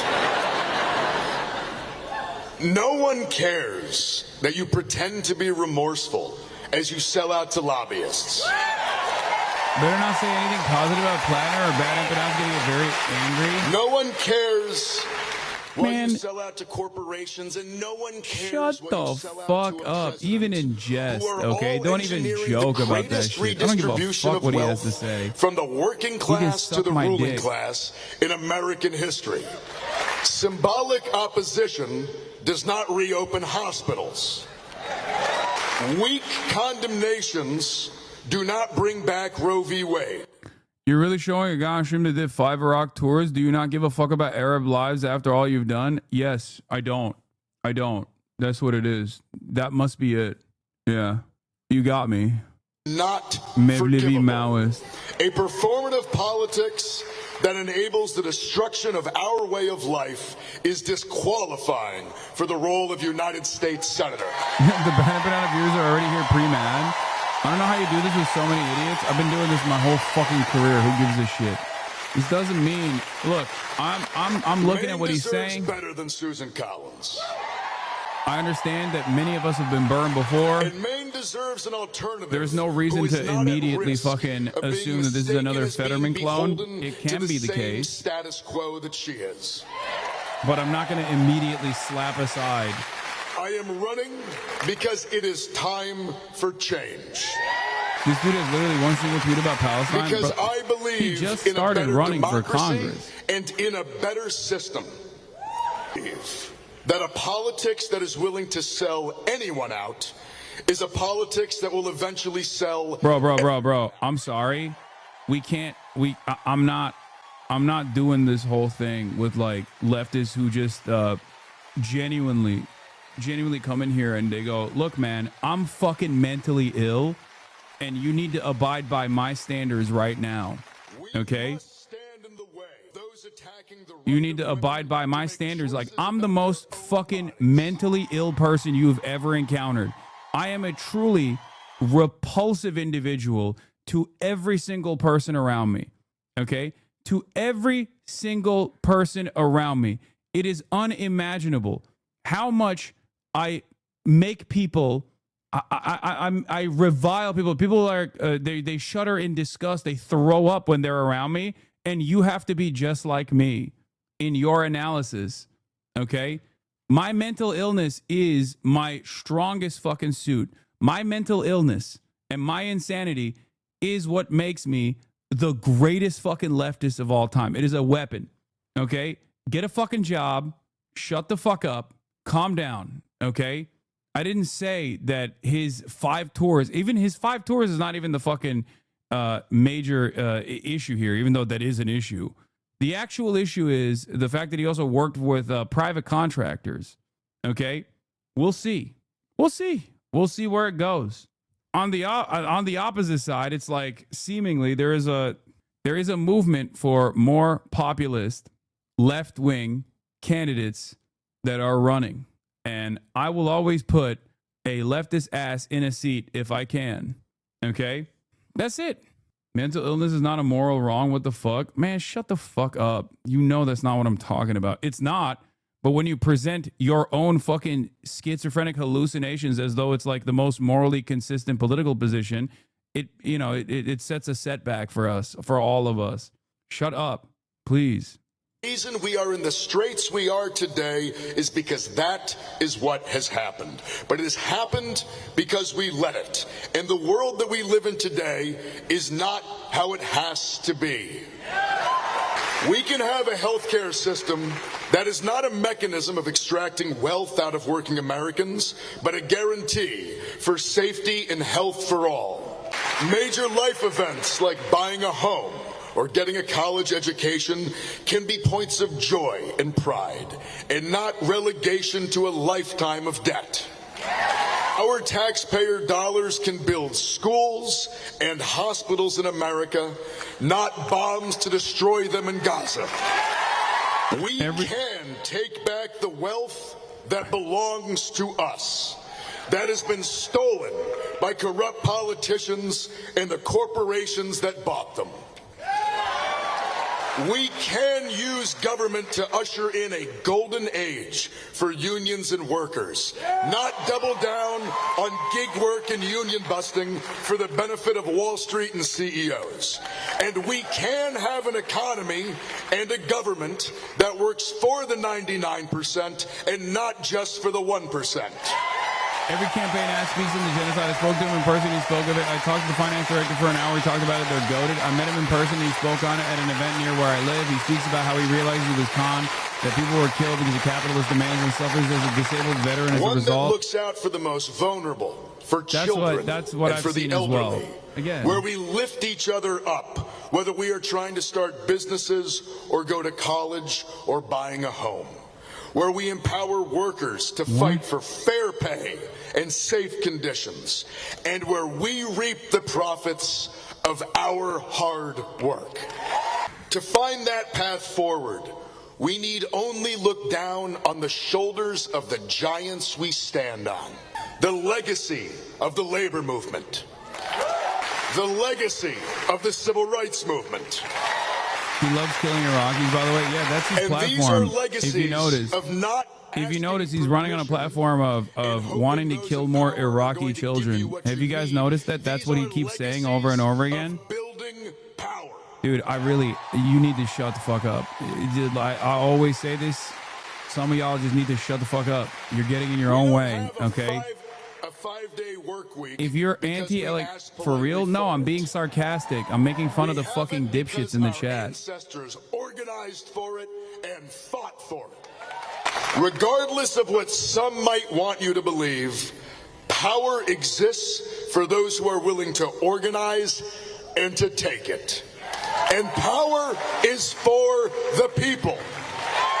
That is what I am asking you to do here today, is to come out and Does it piss me off that everyone is now applauding Gaza genocide talking points after saying you were wrong? Why would that ever piss me off? I don't care about being right.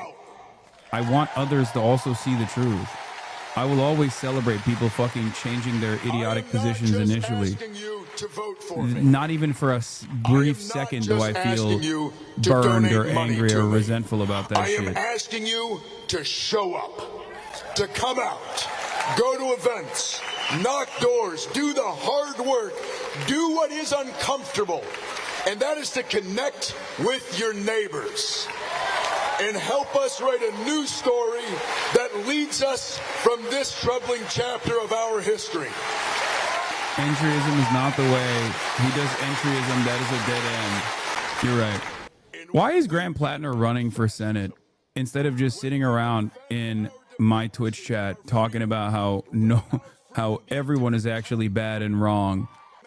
I think we're banning all mentions of bad empanada going forward, by the way. We're banning mods. We should ban all mentions of bad empanada, and we should purge the community of all the fucking bad empanada enjoyers. No, it's done. I don't give a shit, okay? I don't care. Go watch him then, okay? He has sound critique and sound analysis. Go watch him, please. Why? Because his fucking loyalists are so unimaginably annoying. And it's really fucking annoying. Not even because it's like, oh, he's saying something truthful and that's actually undermining, my liberal perspective or anything. It's annoying because it reminds me of how much of a fucking failure I am and how much of a fucking failure he is, because it shows me that people only listen to whatever figure that they have parasocially invested themselves into, rather than, going on their own journey of learning and developing their own opinions. It's just another version of what the fuck I get mad about with respect to people who love molestiny. Obviously, with Bad Empanada, we are aligned on the ultimate goals, I think. Okay? But it's so fucking dumb and childish to come in here and be like, wow, he said this. I don't care. He is an irrelevant figure. He's even more irrelevant than I am. Okay? And I'm an irrelevant figure in the grand scheme of things as well. You guys have propped us up, myself and Bad Empanada and whoever the fuck you watch and listen to, as though we are these these beacons, these political revolutionaries or whatever. Okay? It's not the case. It's not the case at all. We're cooked. We have no semblance of organizing. We have nothing. We just don't have anything. We don't have anything in this fucking country. The best you can expect from a robust left movement in this country is to marginally improve the working conditions, marginally improve the living conditions of the working class in this nation, while also simultaneously urging American foreign policy to change its trajectory so it gets out of the way. Okay? That's it. And a lot of you guys don't understand that. You think I don't know. A lot of you guys just don't necessarily care about electoralism, and that's fine. Okay? I understand why some people would not choose to participate, but if you're not going to participate in it, then don't fucking shit fling from the sidelines. Okay? As long as it doesn't make him entirely wrong, man. There needs to be some kind of reckoning with the fact that someone's actual past is a killer. Okay? There you go. Once again, there are valid concerns to have here. 100%. But if you're shutting yourself off from even analyzing the situation, interpreting it on your own because you listen to an Argentinian dude or you listen to an Australian dude living in Argentina and his assessment of it, and just you're repeating the talking points in here, then you're not engaging in any sort of real critique. Okay? That's number one. Number two, once again, when I look at these sorts of developments, I look at it from the frame of what the broader American, what the broader government and their attitude is on these sorts of issues. This person is above and beyond aligned with, at least the way he's communicated himself so far. This person is far above and beyond the expectations of like a Pete Buttigieg or whatever the establishment's trying to present, okay, as the best path forward. The way I look at it is like, you could take issue with Zoran, you could take issue with Graham Plattner and their campaigns, but would America be in a better situation overall if it was, if we had 100 Graham Plattners as opposed to not having any? And if the answer is yes, you move on with that assessment in mind. Okay? That's it. I'm not demanding you like hug and kiss him. Okay? I'm not demanding you idolize him, but I can't even fucking open up the conversation without a bunch of people chirping at me. It's ridiculous. We're not going to play that game here. Okay? If you think that this implies that I'm betraying this revolutionary sentiment or something, then sure, that's it. I make my assessment off of I have a goal in mind, but I make my assessment and moderate my commentary off of like what the broader consciousness looks like, what the broader opinions look like. Okay? And while I'm still uncompromising when it comes to electoralism, when it comes to propping up candidates, there are always going to be candidates that are far better than the average Democratic politician. And if one presents itself and they have a viable alternative, you have to look at the rest of the race and recognize that if he's the best and he is choosing to unseat a Republican politician, then it is idiotic to not push for more a robust and a larger national platform for people like this. I already said you can't be pro-Israel and garner support at this stage.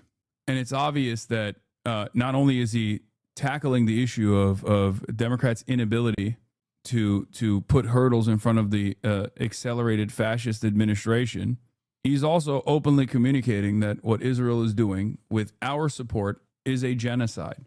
So he absolutely passes that.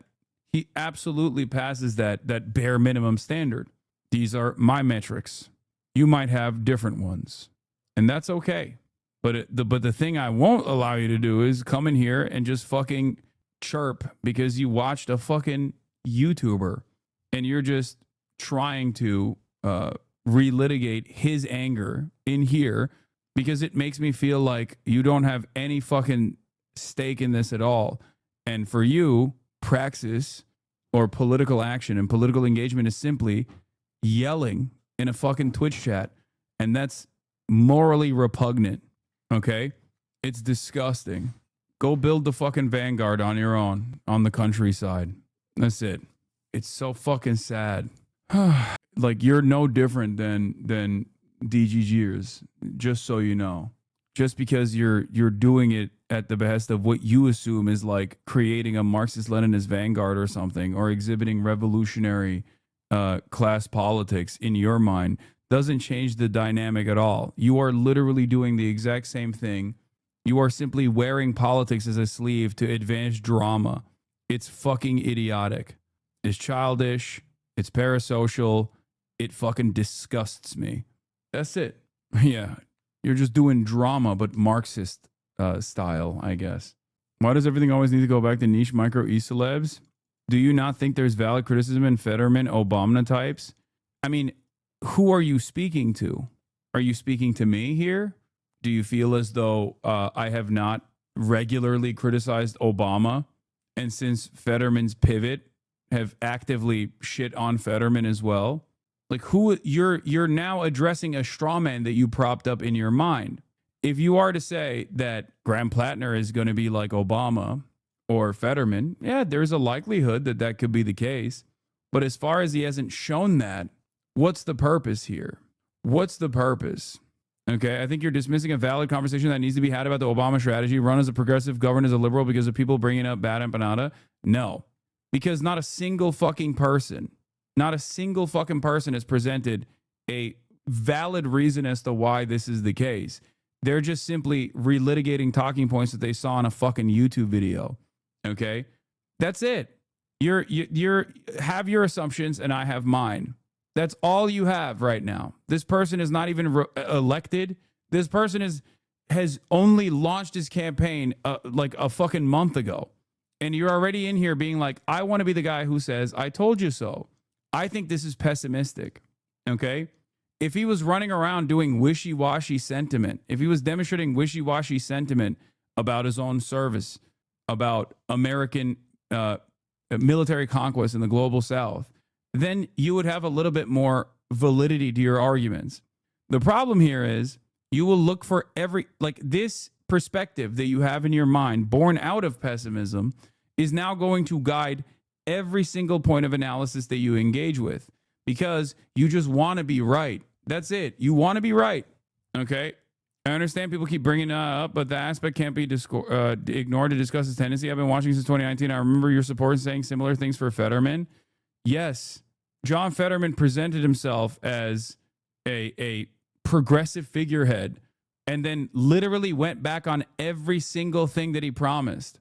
Okay? Every single thing, including shit that is directly related to his own personal life. His wife was an undocumented migrant and now he's anti-immigrant. What are we talking about? There's a reason why that is like not the Obama technique, for the record. That's something beyond that.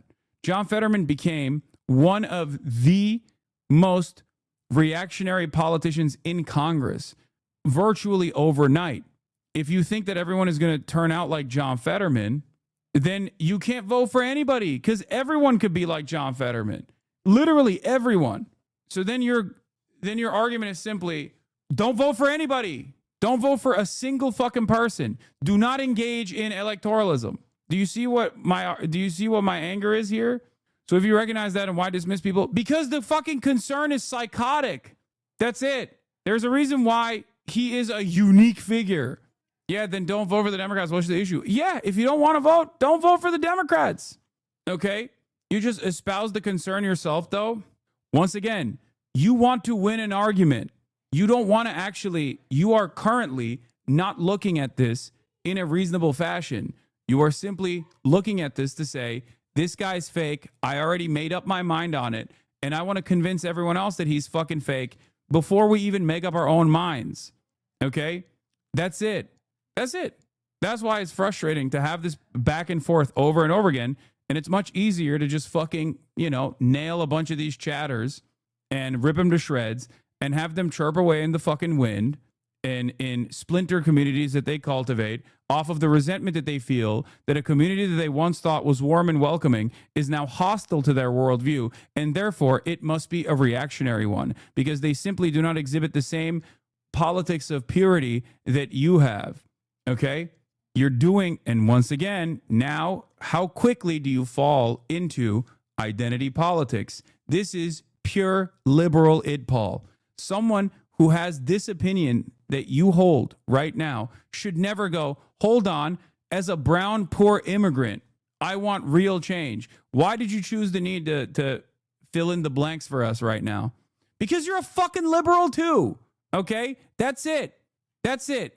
Excuse me, as a poor brown immigrant, you're actually currently saying that my criticisms are not warranted. Yes, it's born out of a place of absolute pessimism. It's an understandable pessimism that you have because nothing good has ever happened for you. It's understandable. Nothing good ever comes out of American politics. This is true. But that's why I always say we sit back and we wait. Just give it some time before you make your assessment instead of immediately trying to rush to be first in the market, to be the guy who's right. Okay? If you're not invested in electoralism, then that's fine, but you don't have to fucking criticize it. Okay? From the outside. I have a different method than you do. He has significantly better bona fides than John Fetterman in terms of his investment even being a part of the DSA alone is like automatically putting him above John Fetterman anyway. As a rich white guy, isn't it easy to wait for you?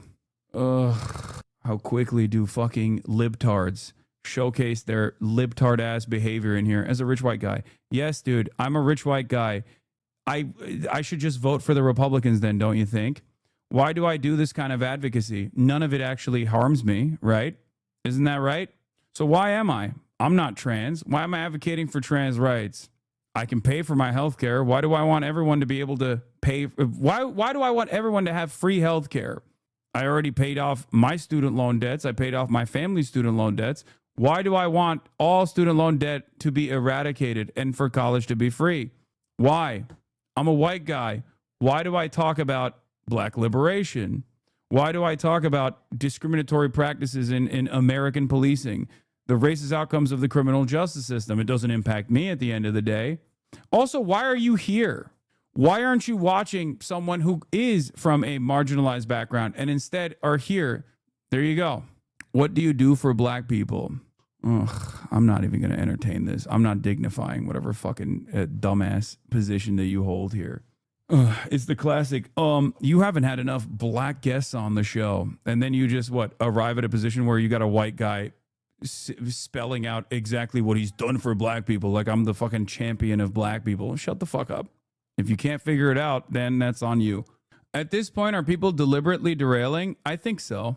This is such a dumb way to deal with this, man. It's not it, Paul, to say someone has an interest in certain outcomes. Hey, tell me how again AOC voted for the bill to ban funding for the Iron Dome law. This is such a dumb way to deal with this, man. It's not it, Paul, to say someone has an interest in certain outcomes. You have an interest in improving both your material conditions and everyone else's. Okay, your background. The reason why you're bringing up your background is because you want to add some semblance of like weight to your words. Okay, I believe that you actually have an investment in improving the material conditions of all working class individuals around the world. You've been in here for 48 months. I suspect that if you didn't have this kind of opinion, you wouldn't be a 48-month subscriber.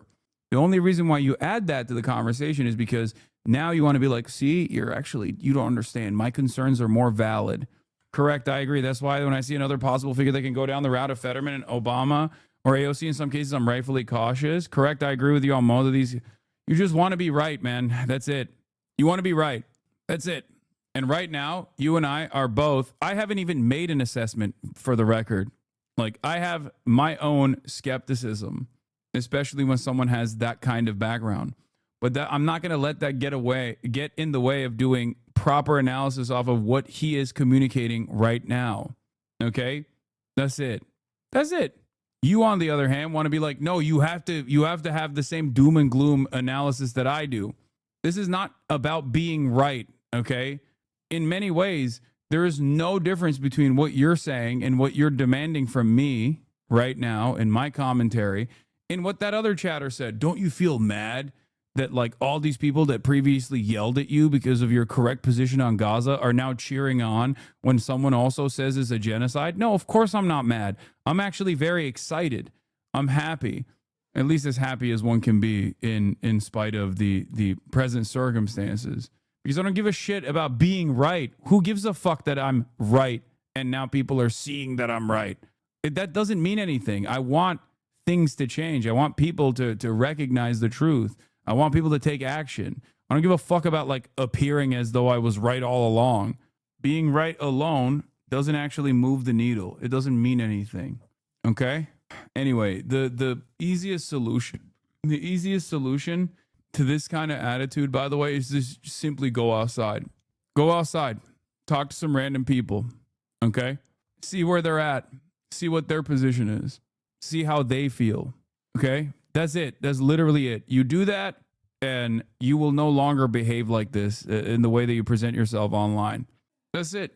For people who claim to be completely checked out of electoral politics, they sure do love focusing all their energy and effort on talking about senators being potentially shitty. I hate AOC. I don't like her, and I think she's cynical operative, but I don't care about talking about her 24/7. I hope this guy is good. Chatters think they're above it all, but by engaging in this, they're showing that they love the liberal electoral slop more than anyone. Yes. And for them, it's just another reflection of it's just another reflection of team sports, but this time you're on a totally separate team. It's not that, you know how like liberals only care about like Democrats winning, not because of like the policy positions of the Democrats and what they actually might do for the working class, but instead because they just like want their team to win and they want their enemies to feel humiliated. And for some people, I think, they're also looking at this and interpreting it from the perspective of team sports. That's it. But this time they're not on team D or team R. They just want to be right. And that's all it is. They want to be here 3-4 months down the line or a year from now, 2 years from now to say, I told you so ahead of time. Why didn't you see it? The warning signs were all there. I'm not even saying that there aren't warning signs. I'm simply stating that it's too soon to tell. Okay. And many of you that are simply invested in I told you so's don't even understand that you are not presenting an alternative at all. You're not, because you don't care. That's what's so frustrating about this. When it comes down to it, you got to analyze what Graham Plattner's platform is, and you got to compare that platform to the other candidates on the Democratic primary side and who these guys choose to unseat. He stands above everybody else in the Democratic primaries as far as I have seen, and he certainly is above Susan Collins. If you pull yourself out of the equation and say, well, who cares? At the end of the day, he's just going to be a part of this genocidal war machine, then yeah, you're right. But that standard cannot be applied to any sort of electoral analysis, because every single politician ultimately becomes a part of this machine. So even though you are technically right, you're being a fucking asshole. And you're also behaving in an incredibly unproductive, incredibly cynical conversation with no real interest in implementing any change whatsoever. And you're not even presenting an alternative solution at all. You have no solutions. You just want to fucking yell at the wind. That's it. Chatter's finding out that Hasan isn't actually an American bad third world is tanky like his haters claim is so funny. No, it's like I recognize the evils of American empire. I speak to them all the time. But I also recognize the limitations that Americans, regular ass Americans have. I recognize the social conditioning that they go under as well. And the America bad campus in general don't actually do anything. Anyway, they're just bitter, they're jaded, they're angry for understandable reasons because they see the fucking ultra violence that America presents to the global south. And they just keep fucking yelling about it. That's it. They don't do anything. As I've said before, I think the best possible solution here in the perfect world, within the confines of what can be, within the confines of what is possible, is for there to be thousands of leftist anti-imperialist candidates running within the confines of the Democratic Party, or potentially a third party if there was a viable third party alternative. And then after seizing control over the American state, they slowly claw back America's imperial ambitions around the world and stop getting in the way. All the while, in that process, hopefully improving the material standing of American workers in general.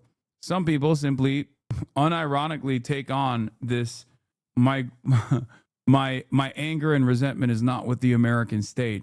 It's with the American working class. I want them to suffer. It's just, a silly position to hold, especially if you're doing any sort of electoral analysis. So I always say, look, if you don't like electoralism, it's understandable. It's bourgeois democracy. It's fake. It's not real. I don't disagree with you. But if you actually don't appreciate it and don't think it's productive at all, you can see yourself out of this conversation. You don't have to also just sit there and fling shit, That's it. It's just not for you. It's not for you. Why? Why do you find yourself so invested in this? It's something that I do not understand.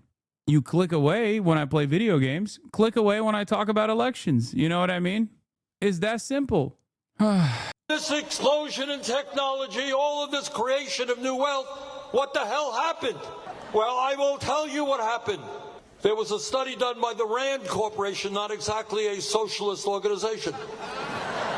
And what they found is that during that period, there was a $75 trillion transfer of wealth from the bottom 90% to the top 1%. So you got all this technology, all this increase in worker productivity, and the end result is the people on top today have never, ever had it so good. Now that's one reality. Rich getting richer, never had it so good. But it's not just income and wealth inequality. It's not even just concentration of ownership in sector after sector in our economy, whether it's agriculture, transportation, financial services.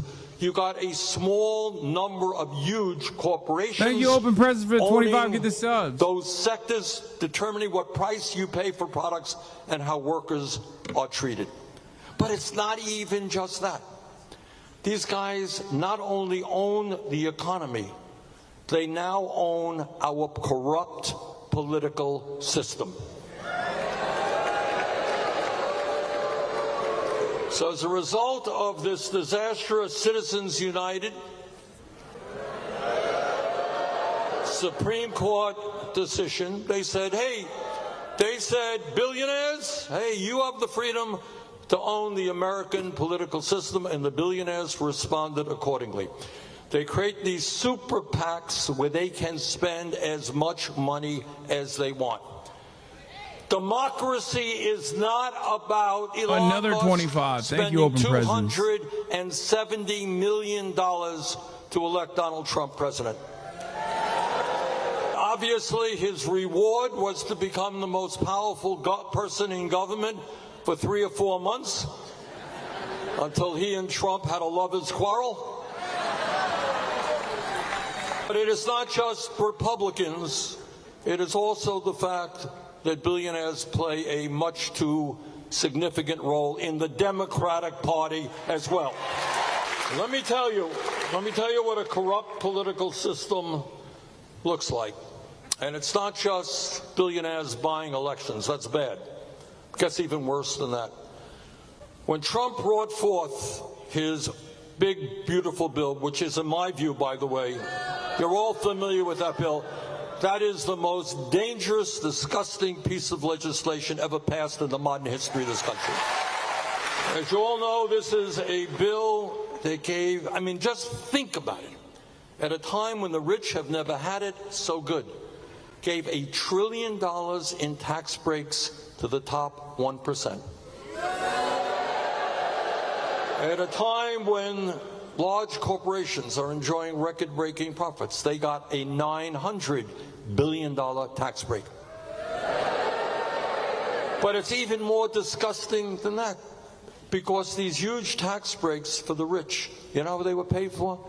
They were paid for by a $1 trillion cut in Medicaid and a large cut in the Affordable Care Act.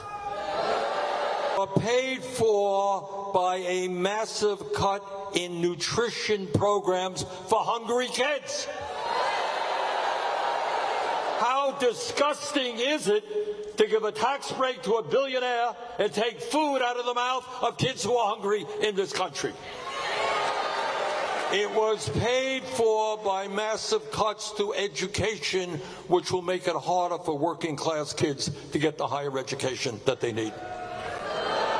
But it goes even beyond that, because what happened is the word gets out to Republicans that if you end up and be clear that you're going to oppose the bill, you're going to destroy you politically. There's a guy named Tom Tillis, senator from North Carolina. Tillis made a mistake. He actually wrote legislation. Big mistake. So he concludes, he says, I can't vote for this. I don't see any stutters on my end. I don't know. It might be a Twitch server side problem. Within hours, Trump was on social media ripping this guy apart. Billionaires were saying, we are going to primary you. Is there actually a stutter? I don't see it. I'm not going to run. I can't win. Billionaires are against me. It's all over. Earlier, a few months before that, we had a major budget bill, which was not great, but would have been helpful to working class people. Elon Musk sends out a tweet. He says, anybody who votes for this legislation, I am going to spend unlimited amounts of money to defeat you. You know, in New England, we grow up with the belief that kind of democracy is one person, one vote, not billionaires controlling the political process. These guys not only control the economy, not only control our political system, they own the media. Not an accident that Elon Musk owns Twitter. Not an accident that Mark Zuckerberg owns Meta, which controls Facebook and Instagram. Not an accident. I'm not seeing stutters on my end. So I don't know. I don't know what's on. If it's F your end, I don't. It's like I see it. Stuttering. I see it stuttering on my second screen as well, but it's not coming from my end. Let's fix the ingest real quick. Actually fix the stuttering. Oh, it's not fixing the stuttering at all, but it's probably a Twitch server side problem. Because on my end, I'm looking at my bit rate, and my bit rate is stable. If it's skipping and stuttering, it's got to be Twitch server side, or maybe through the you got ops running these Twitch servers. I don't know, but I don't have an issue on my end. Like there's no noticeable drop in bit rate or anything like that. It's just fucking up. And let me tell you something, tell you a story, if I might, which I think epitomizes kind of where we are. I'm on the Veterans Committee, and I take very seriously the need to make sure that our veterans get all of the health care and the other benefits that they are entitled to. Wait, why is Bernie not saying all veterans should be driven to suicide for their crimes against humanity? That's so... Man, you know he's fake. You know? That's crazy. That's the expectation some of y'all have, like, unironically, when you fucking come in here and you chirp. Okay? Why would a major American political figure not immediately fucking say that they should haunt the dreams of veterans and drive them to fucking suicide? The last 15 minutes of chat has basically been high anxiety chatters, venting about trust issues, talking about how electing leftists is the harshness of dating. We thought they were into us, and they weren't. We hate dating. Fuck anyone who suggests dating, and fuck all potential dates that don't immediately want a long-term relationship. You know? Still dragging it? Yeah, it is. I'm dragging it. I'm dragging it, and I'm going to drag these nuts across your fucking face. I'm going to drag you across the finish line as well, whether you like it or not. I'm going to drag you kicking and screaming. The only reason why you take issue with it is because you're sad. You're offended. You're offended because you feel like it's hurting your feelings. You feel like your ridiculous expectations of like American political figures is not matching the reality. Why is Bernie Sanders not running on a platform of immediately prosecuting and jailing every single American military veteran, regardless of what their current fucking political positions may be? You have to work within the confines of what's acceptable and what's permissible and what's reasonable. An impediment to their success. They want it all. They want it all, and they don't care who they step on in order to get even more and more. You would think, look, everybody in this room, this arena, wants a good life. We all want money. We all want to live comfortably. That's kind of natural. But if you had $5 billion, you might think, hey, I did it. I got everything I'm ever going to need in my life. How many homes? You know, Zuckerberg, I think, has 11 homes in Palo Alto, California.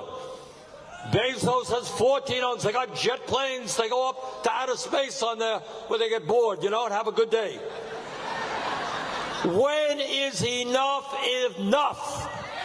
They are prepared to destroy Social Security, Medicare, Medicaid, the VA, in order to get more for themselves. Reason is they are very religious people. But you know what their religion is? It's not the Sermon on the Mount. It's not do unto others as you would have them do unto you. Their religion is greed. And they worship on the altar of money. They want more and more and more, and they could care less about the implications of their greed. Love you too. So while the rich get richer, and we live in the wealthiest country in the history of the world, what's going on for ordinary people? Well, here's the reality, and you don't hear much about it. Today in America, 60% of our people are living paycheck to paycheck. Now, you all know what paycheck to paycheck is. Many of you are living paycheck to paycheck. I grew up in a family living paycheck to paycheck. I know what it's about. We have the highest rate of childhood poverty of almost any major nation on earth. I always get a kick that many of my colleagues in the Senate, they say, we love America, love America.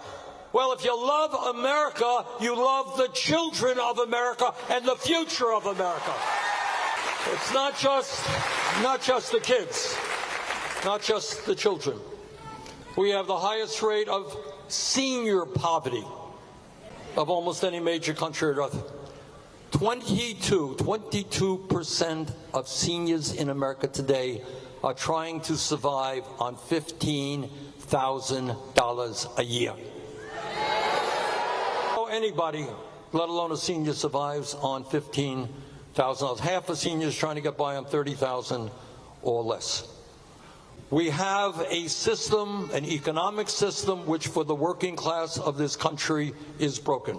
How many people here think that our health care system is working? Well, it ain't. It is a broken, cruel, and dysfunctional system. The function of the current health care system is not to do what virtually every other major country does, and that is to provide health care to all as a human right. The function of this system is to make as much money for the drug companies and the insurance companies as it can. So you got a health care system which is broken. You got, in terms of our young people, a child care system. I don't know how it's doing here in Portland, but in Vermont, many places of the country, incredibly expensive, while child care workers are paid totally inadequate wages. We have an education system right now in which Trump and his friends basically want to destroy public education in America.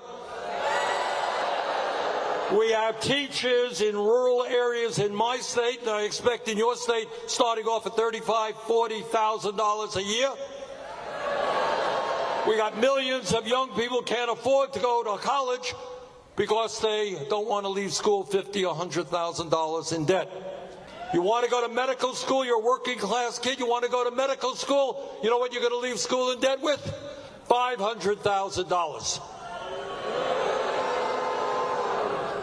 So you got an economy that's working for the rich, you got a healthcare system that is broken, you got an education system that is broken, and you got a housing system that is totally broken.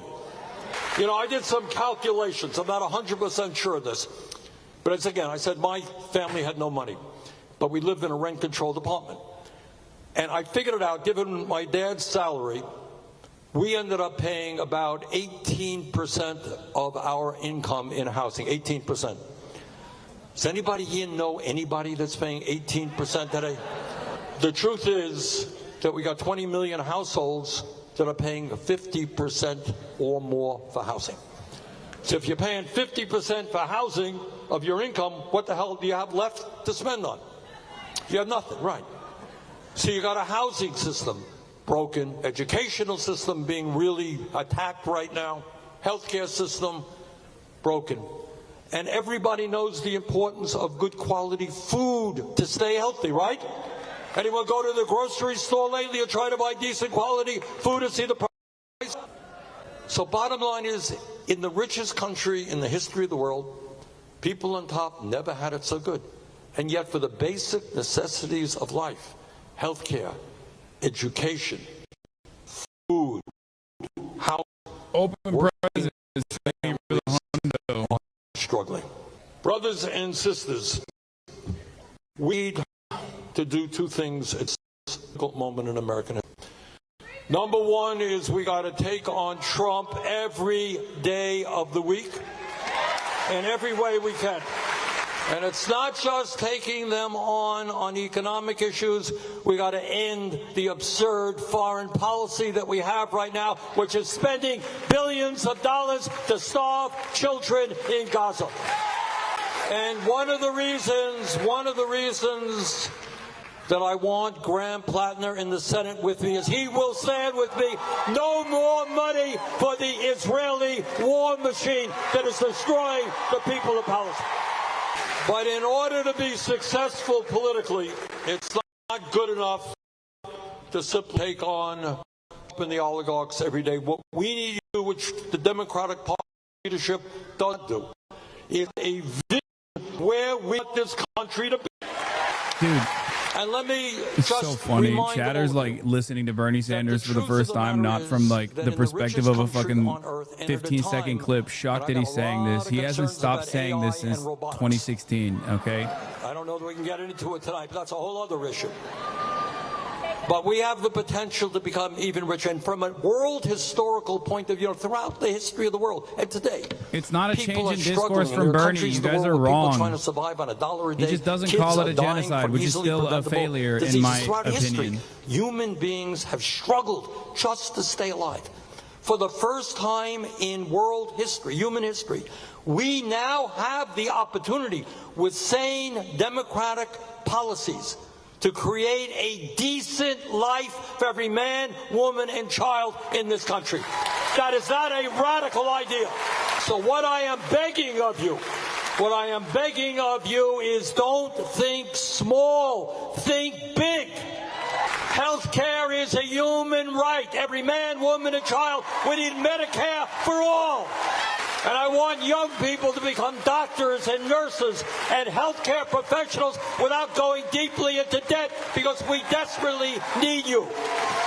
Now you tell me in this great and inventive country where we have so many brilliant minds, you tell me why we are not having the best educational system in the world.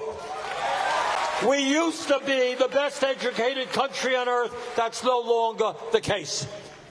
I want every young person to know, from 3 years of age on, that he or she does their work well, they will be able to get all of the education they need, regardless of the income of their family. Education is a human right. We need to attract the best and the brightest into education and pay them the kind of salaries that their work demands. Which is why I've introduced legislation that no teacher in America should make a starting salary of less than $60,000 a year. We can do it. You're going to have the best child care system in the world, best higher education system in the world. And maybe, just maybe, instead of spending $1 trillion on the Pentagon, a government agency which cannot even complete an independent audit, massive waste and fraud, maybe instead of spending $1 trillion on the Pentagon, we spend a few $100 billion building low-income and affordable housing in America.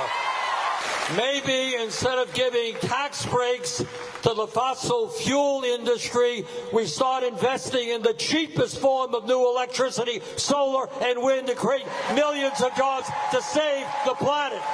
And maybe here on Labor Day, we make it clear that at a time when millions of workers understand the importance of unions and want to join unions, we're going to pass legislation to prohibit corporations from firing workers who want to join a union. We're going to pass the PRO Act.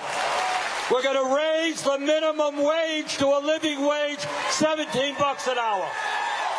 We're going to end the absurdity of being one of very few countries in the world that does not guarantee paid family and medical leave. Now, at a time when so many seniors are struggling, when half of older workers have nothing in the bank as they face retirement, you got Republicans out there talking about their desire to cut Social Security. Well, we're not going to cut Social Security. We're going to expand Social Security benefits. And we're going to do that by lifting the cap on taxable income so the wealthy start paying their fair share of taxes. Absolutely.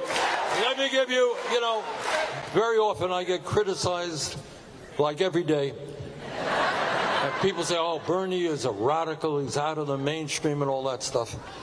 I want you to understand, please understand that everything we are talking about are supported by a majority of the American people. These are not radical ideas. Bernie bros live in the past, old messaging and warns reach a new audience. I think you're wrong about that.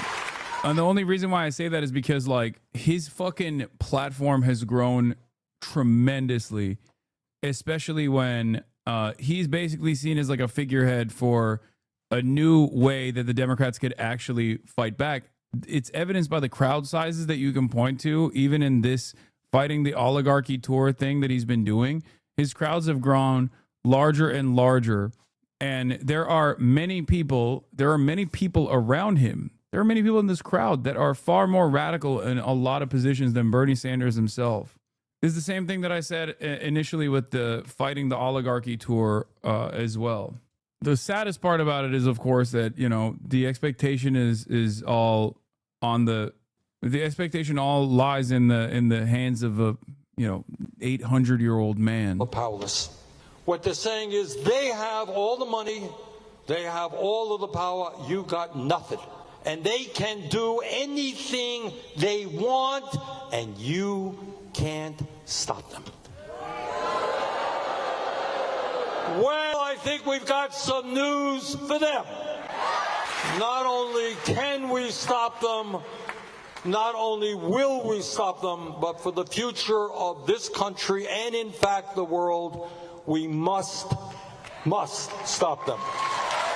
Today on Labor Day, when we thank the unions for all they have done for the working class of this country, we understand and remember what a union is. A union is the understanding that one person cannot do it alone, that we all have got to come together to fight with and for each other. And what the union movement is about is solidarity forever. Thank you all. Oh, this room has the good white people energy. Props to Maine. Yeah. We'll see. We'll see what happens. Why does Bernie not say genocide? He's so close. Anyways, to saying it, what's stopping him? I already told you, because he is a liberal Zionist. Okay? That's it. That's it. He's 800 years old, and he has a totally distorted opinion on Israel. For the longest time, myself and many others included thought that because he was pushing the needle so much in a national platform in a way that, like, was unheard of in contemporary politics as it pertains to Israel, demanding that we shut off weapons transfers to Israel all the way back in like 2016, we thought he had far more radical opinions about Israel and Zionism in general. It's not. That's not the case. That is just not the case. But the thing that Bernie at least doesn't do, to his credit, is he steps out of the way for those who do see the truth, right? He doesn't sit in opposition, and I'll take it. Unemployed Twitter is on. Haters are in shambles right now because you're actually criticizing Bernie when they say you never do. No, I always criticize Bernie on this issue. It doesn't matter. Those people don't see it. Or even if they do see it, they're not invested in, like, making a fair assessment over my worldview or my analysis. They don't. That's not the first time I've said this. I've said this a million times. Same people, like, with AOC as well. They think you're a liberal. Conservatives think you're a communist. Yeah.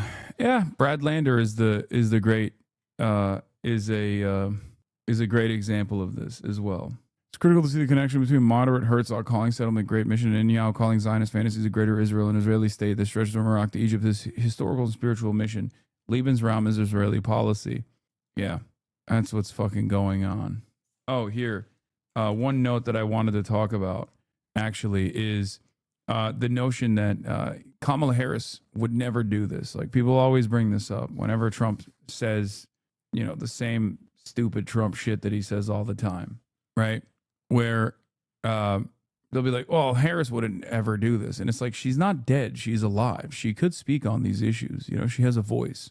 So Dylan responds with, the contention that Harris would have done something different with respect to the genocide implies she would have used the leverage of the U.S. to restrain Israel, the very thing activists demanded of her, and what she categorically refused to agree on. It's nonsense. It's Gaylor for Blue MAGA. Harris is alive, has a platform, and has leveled dozens of public criticisms of Trump. Exactly zero have been about Gaza. Actually, that's not true. She has talked about Gaza. She's just communicated to Zionist donors that her position is actually different than her daughter-in-law, who was like a Zoran booster. So she has. And then the one time where she released a tweet about the New Jersey resident that went and fought for the Nazi army of Israel, who was, of course, taken captive as a prisoner of war and then was released by the Trump administration. So she has spoken out. It's just not in the direction of the Palestinians. So the notion that she would do anything different than Trump, there's no evidence for it. She has chosen not to give. Did I say something wrong? Yeah, her stepdaughter, Ella Emhoff, Doug Emhoff's daughter. Exactly zero have been about Gaza. If she would have done anything substantively different 8 months on, she would have said so. She very conspicuously has not. That's it. Yeah. Why is she not speaking out? And what's really interesting about this stuff is that these people are fantasizing about a position that Kamala Harris herself has chosen not to take. Oh, here. The only thing Kamala has said or done even tangentially related to Gaza since the election has been privately telling big donors that her stepdaughter's support of Zoran shouldn't be misconstrued as own. And also the other thing that I mentioned as well, which is the statement that she released about the New Jersey resident that went and fought for the Israeli Nazi army on his own volition, who was taken as prisoner of war by the Palestinian resistance and then was released. We went through a year and a half of the Biden-Harris admin enabling everything, refusing to exercise any leverage while lying to their own base about it, like the fake humanitarian review they scheduled for right after the election during the general's plan, then greenlit. If she has a materially different position than Jared Kushner, nothing is stopping her from articulating it. If she thinks what's being done is wrong, nothing is stopping her from offering a real position. And what's interesting about this, like I said, is that these people are fantasizing about a position that Kamala Harris has objectively chosen not to communicate. That's it. How am I supposed to think she believes in Palestinian self-determination if she couldn't even let one person speak at the DNC? From In Twin Events for Michigan Jewish Voters, Doug Emhoff and Richie Torres stressed Kamala Harris's pro-Israel bona fides, October 21st, 2024. Kamala campaigning as pro-Israel does not mean that she would support a U.S. post-war Gaza plan calls for temporary relocation of residents. This, of course, is shifting the goalposts as the quote tweet was addressing the proposed relocation of Gaza and the construction of a luxury resort, which Harris would have never supported. There was no daylight between Harris and Biden, meaning no resistance to Bibi beyond empty rhetoric. Regardless of whatever loony plans Trump throws out, we'd be in the same place right now. And it's true. And I think people that don't want to see it as the truth have this like false notion that on this issue, there is some kind of daylight between the Democrats and the Republicans, when the Democrats basically bludgeon them over the heads that there is no daylight, right? Oh, so Kamala Harris wouldn't literally build a Harris hotel, but Kamala Harris would still allow the genocide to continue, at least by her own admission, by what she chose to omit and what she chose to speak out on. What difference does it make if there is a Harris hotel in the aftermath once all of the Palestinians have been forcibly removed from their ancestral lands? You know, it doesn't make any sense. It doesn't make any sense at all. It's like, oh, okay, there would be aesthetic differences. Great. The greatest sin in the eyes of the Democrats' interest is telling them they don't have the moral high ground over Republicans. That tells you how performative it all is. Oh, for sure. For sure. And in this situation, they can't even maintain a moral high ground. So they just fantasize about a moral high ground that doesn't exist. Because the Democrats have openly only communicated support for Trump's plans in Gaza. That's what's so interesting about this. The very same Democrats that worked in the State Department then chose to work in private PR firms that now work for the State Department, the Trump State Department. It's so stupid. Now, are there differences in opinion and differences in governance between the Democrats and the Republicans on other issues? Certainly. This is just the truth. I communicate it with regular frequency, but overall, when it comes to Gaza, when it comes to the genocide, they're absolutely two sides of the same coin. It's shocking that people still try to relitigate this when Kamala Harris herself has chosen not to.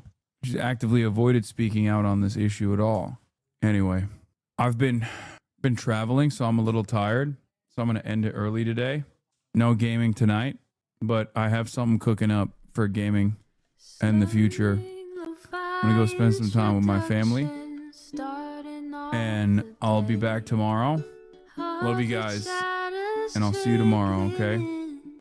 Bye. Sunny Los Angeles, California, says Hasan. The starlight to the starlight to the topic just begun. There is again, Hasan is streaming.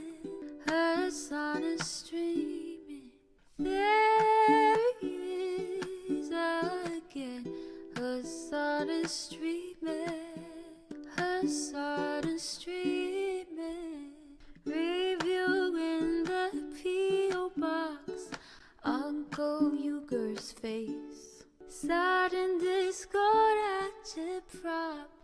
Great names take on break. Tiny Bernie Sanders, LGBTQ Air Force. The whole left at your fingertips, Ane at your door. H3 crowded debate, the Young Turks online show. 3 full fucking years of this, plenty more to go. 90-day fiance, talks of champagne bourgeoisie. A Trump rally live reaction, a mass riot at DC. There he is again, Hasan is streaming, Hasan is streaming. There he is again, Hasan is streaming, Hasan is streaming. Reading a live stream, fair comments, Austin show chat advice. The way the rapid pipeline can suck you in online. JCS react, Lord frame gets broken, cover blown. A full-blown mass pandemic, monster streaming at your home. Total radicalization coming out to find. The system you were taught to trust in was broken the whole time. All these daily streams, whether big or whether small, have helped me and so many find the meaning through it all. There he is again, Hasan is streaming, Hasan is streaming. There he is again, Hasan is streaming, Hasan is streaming.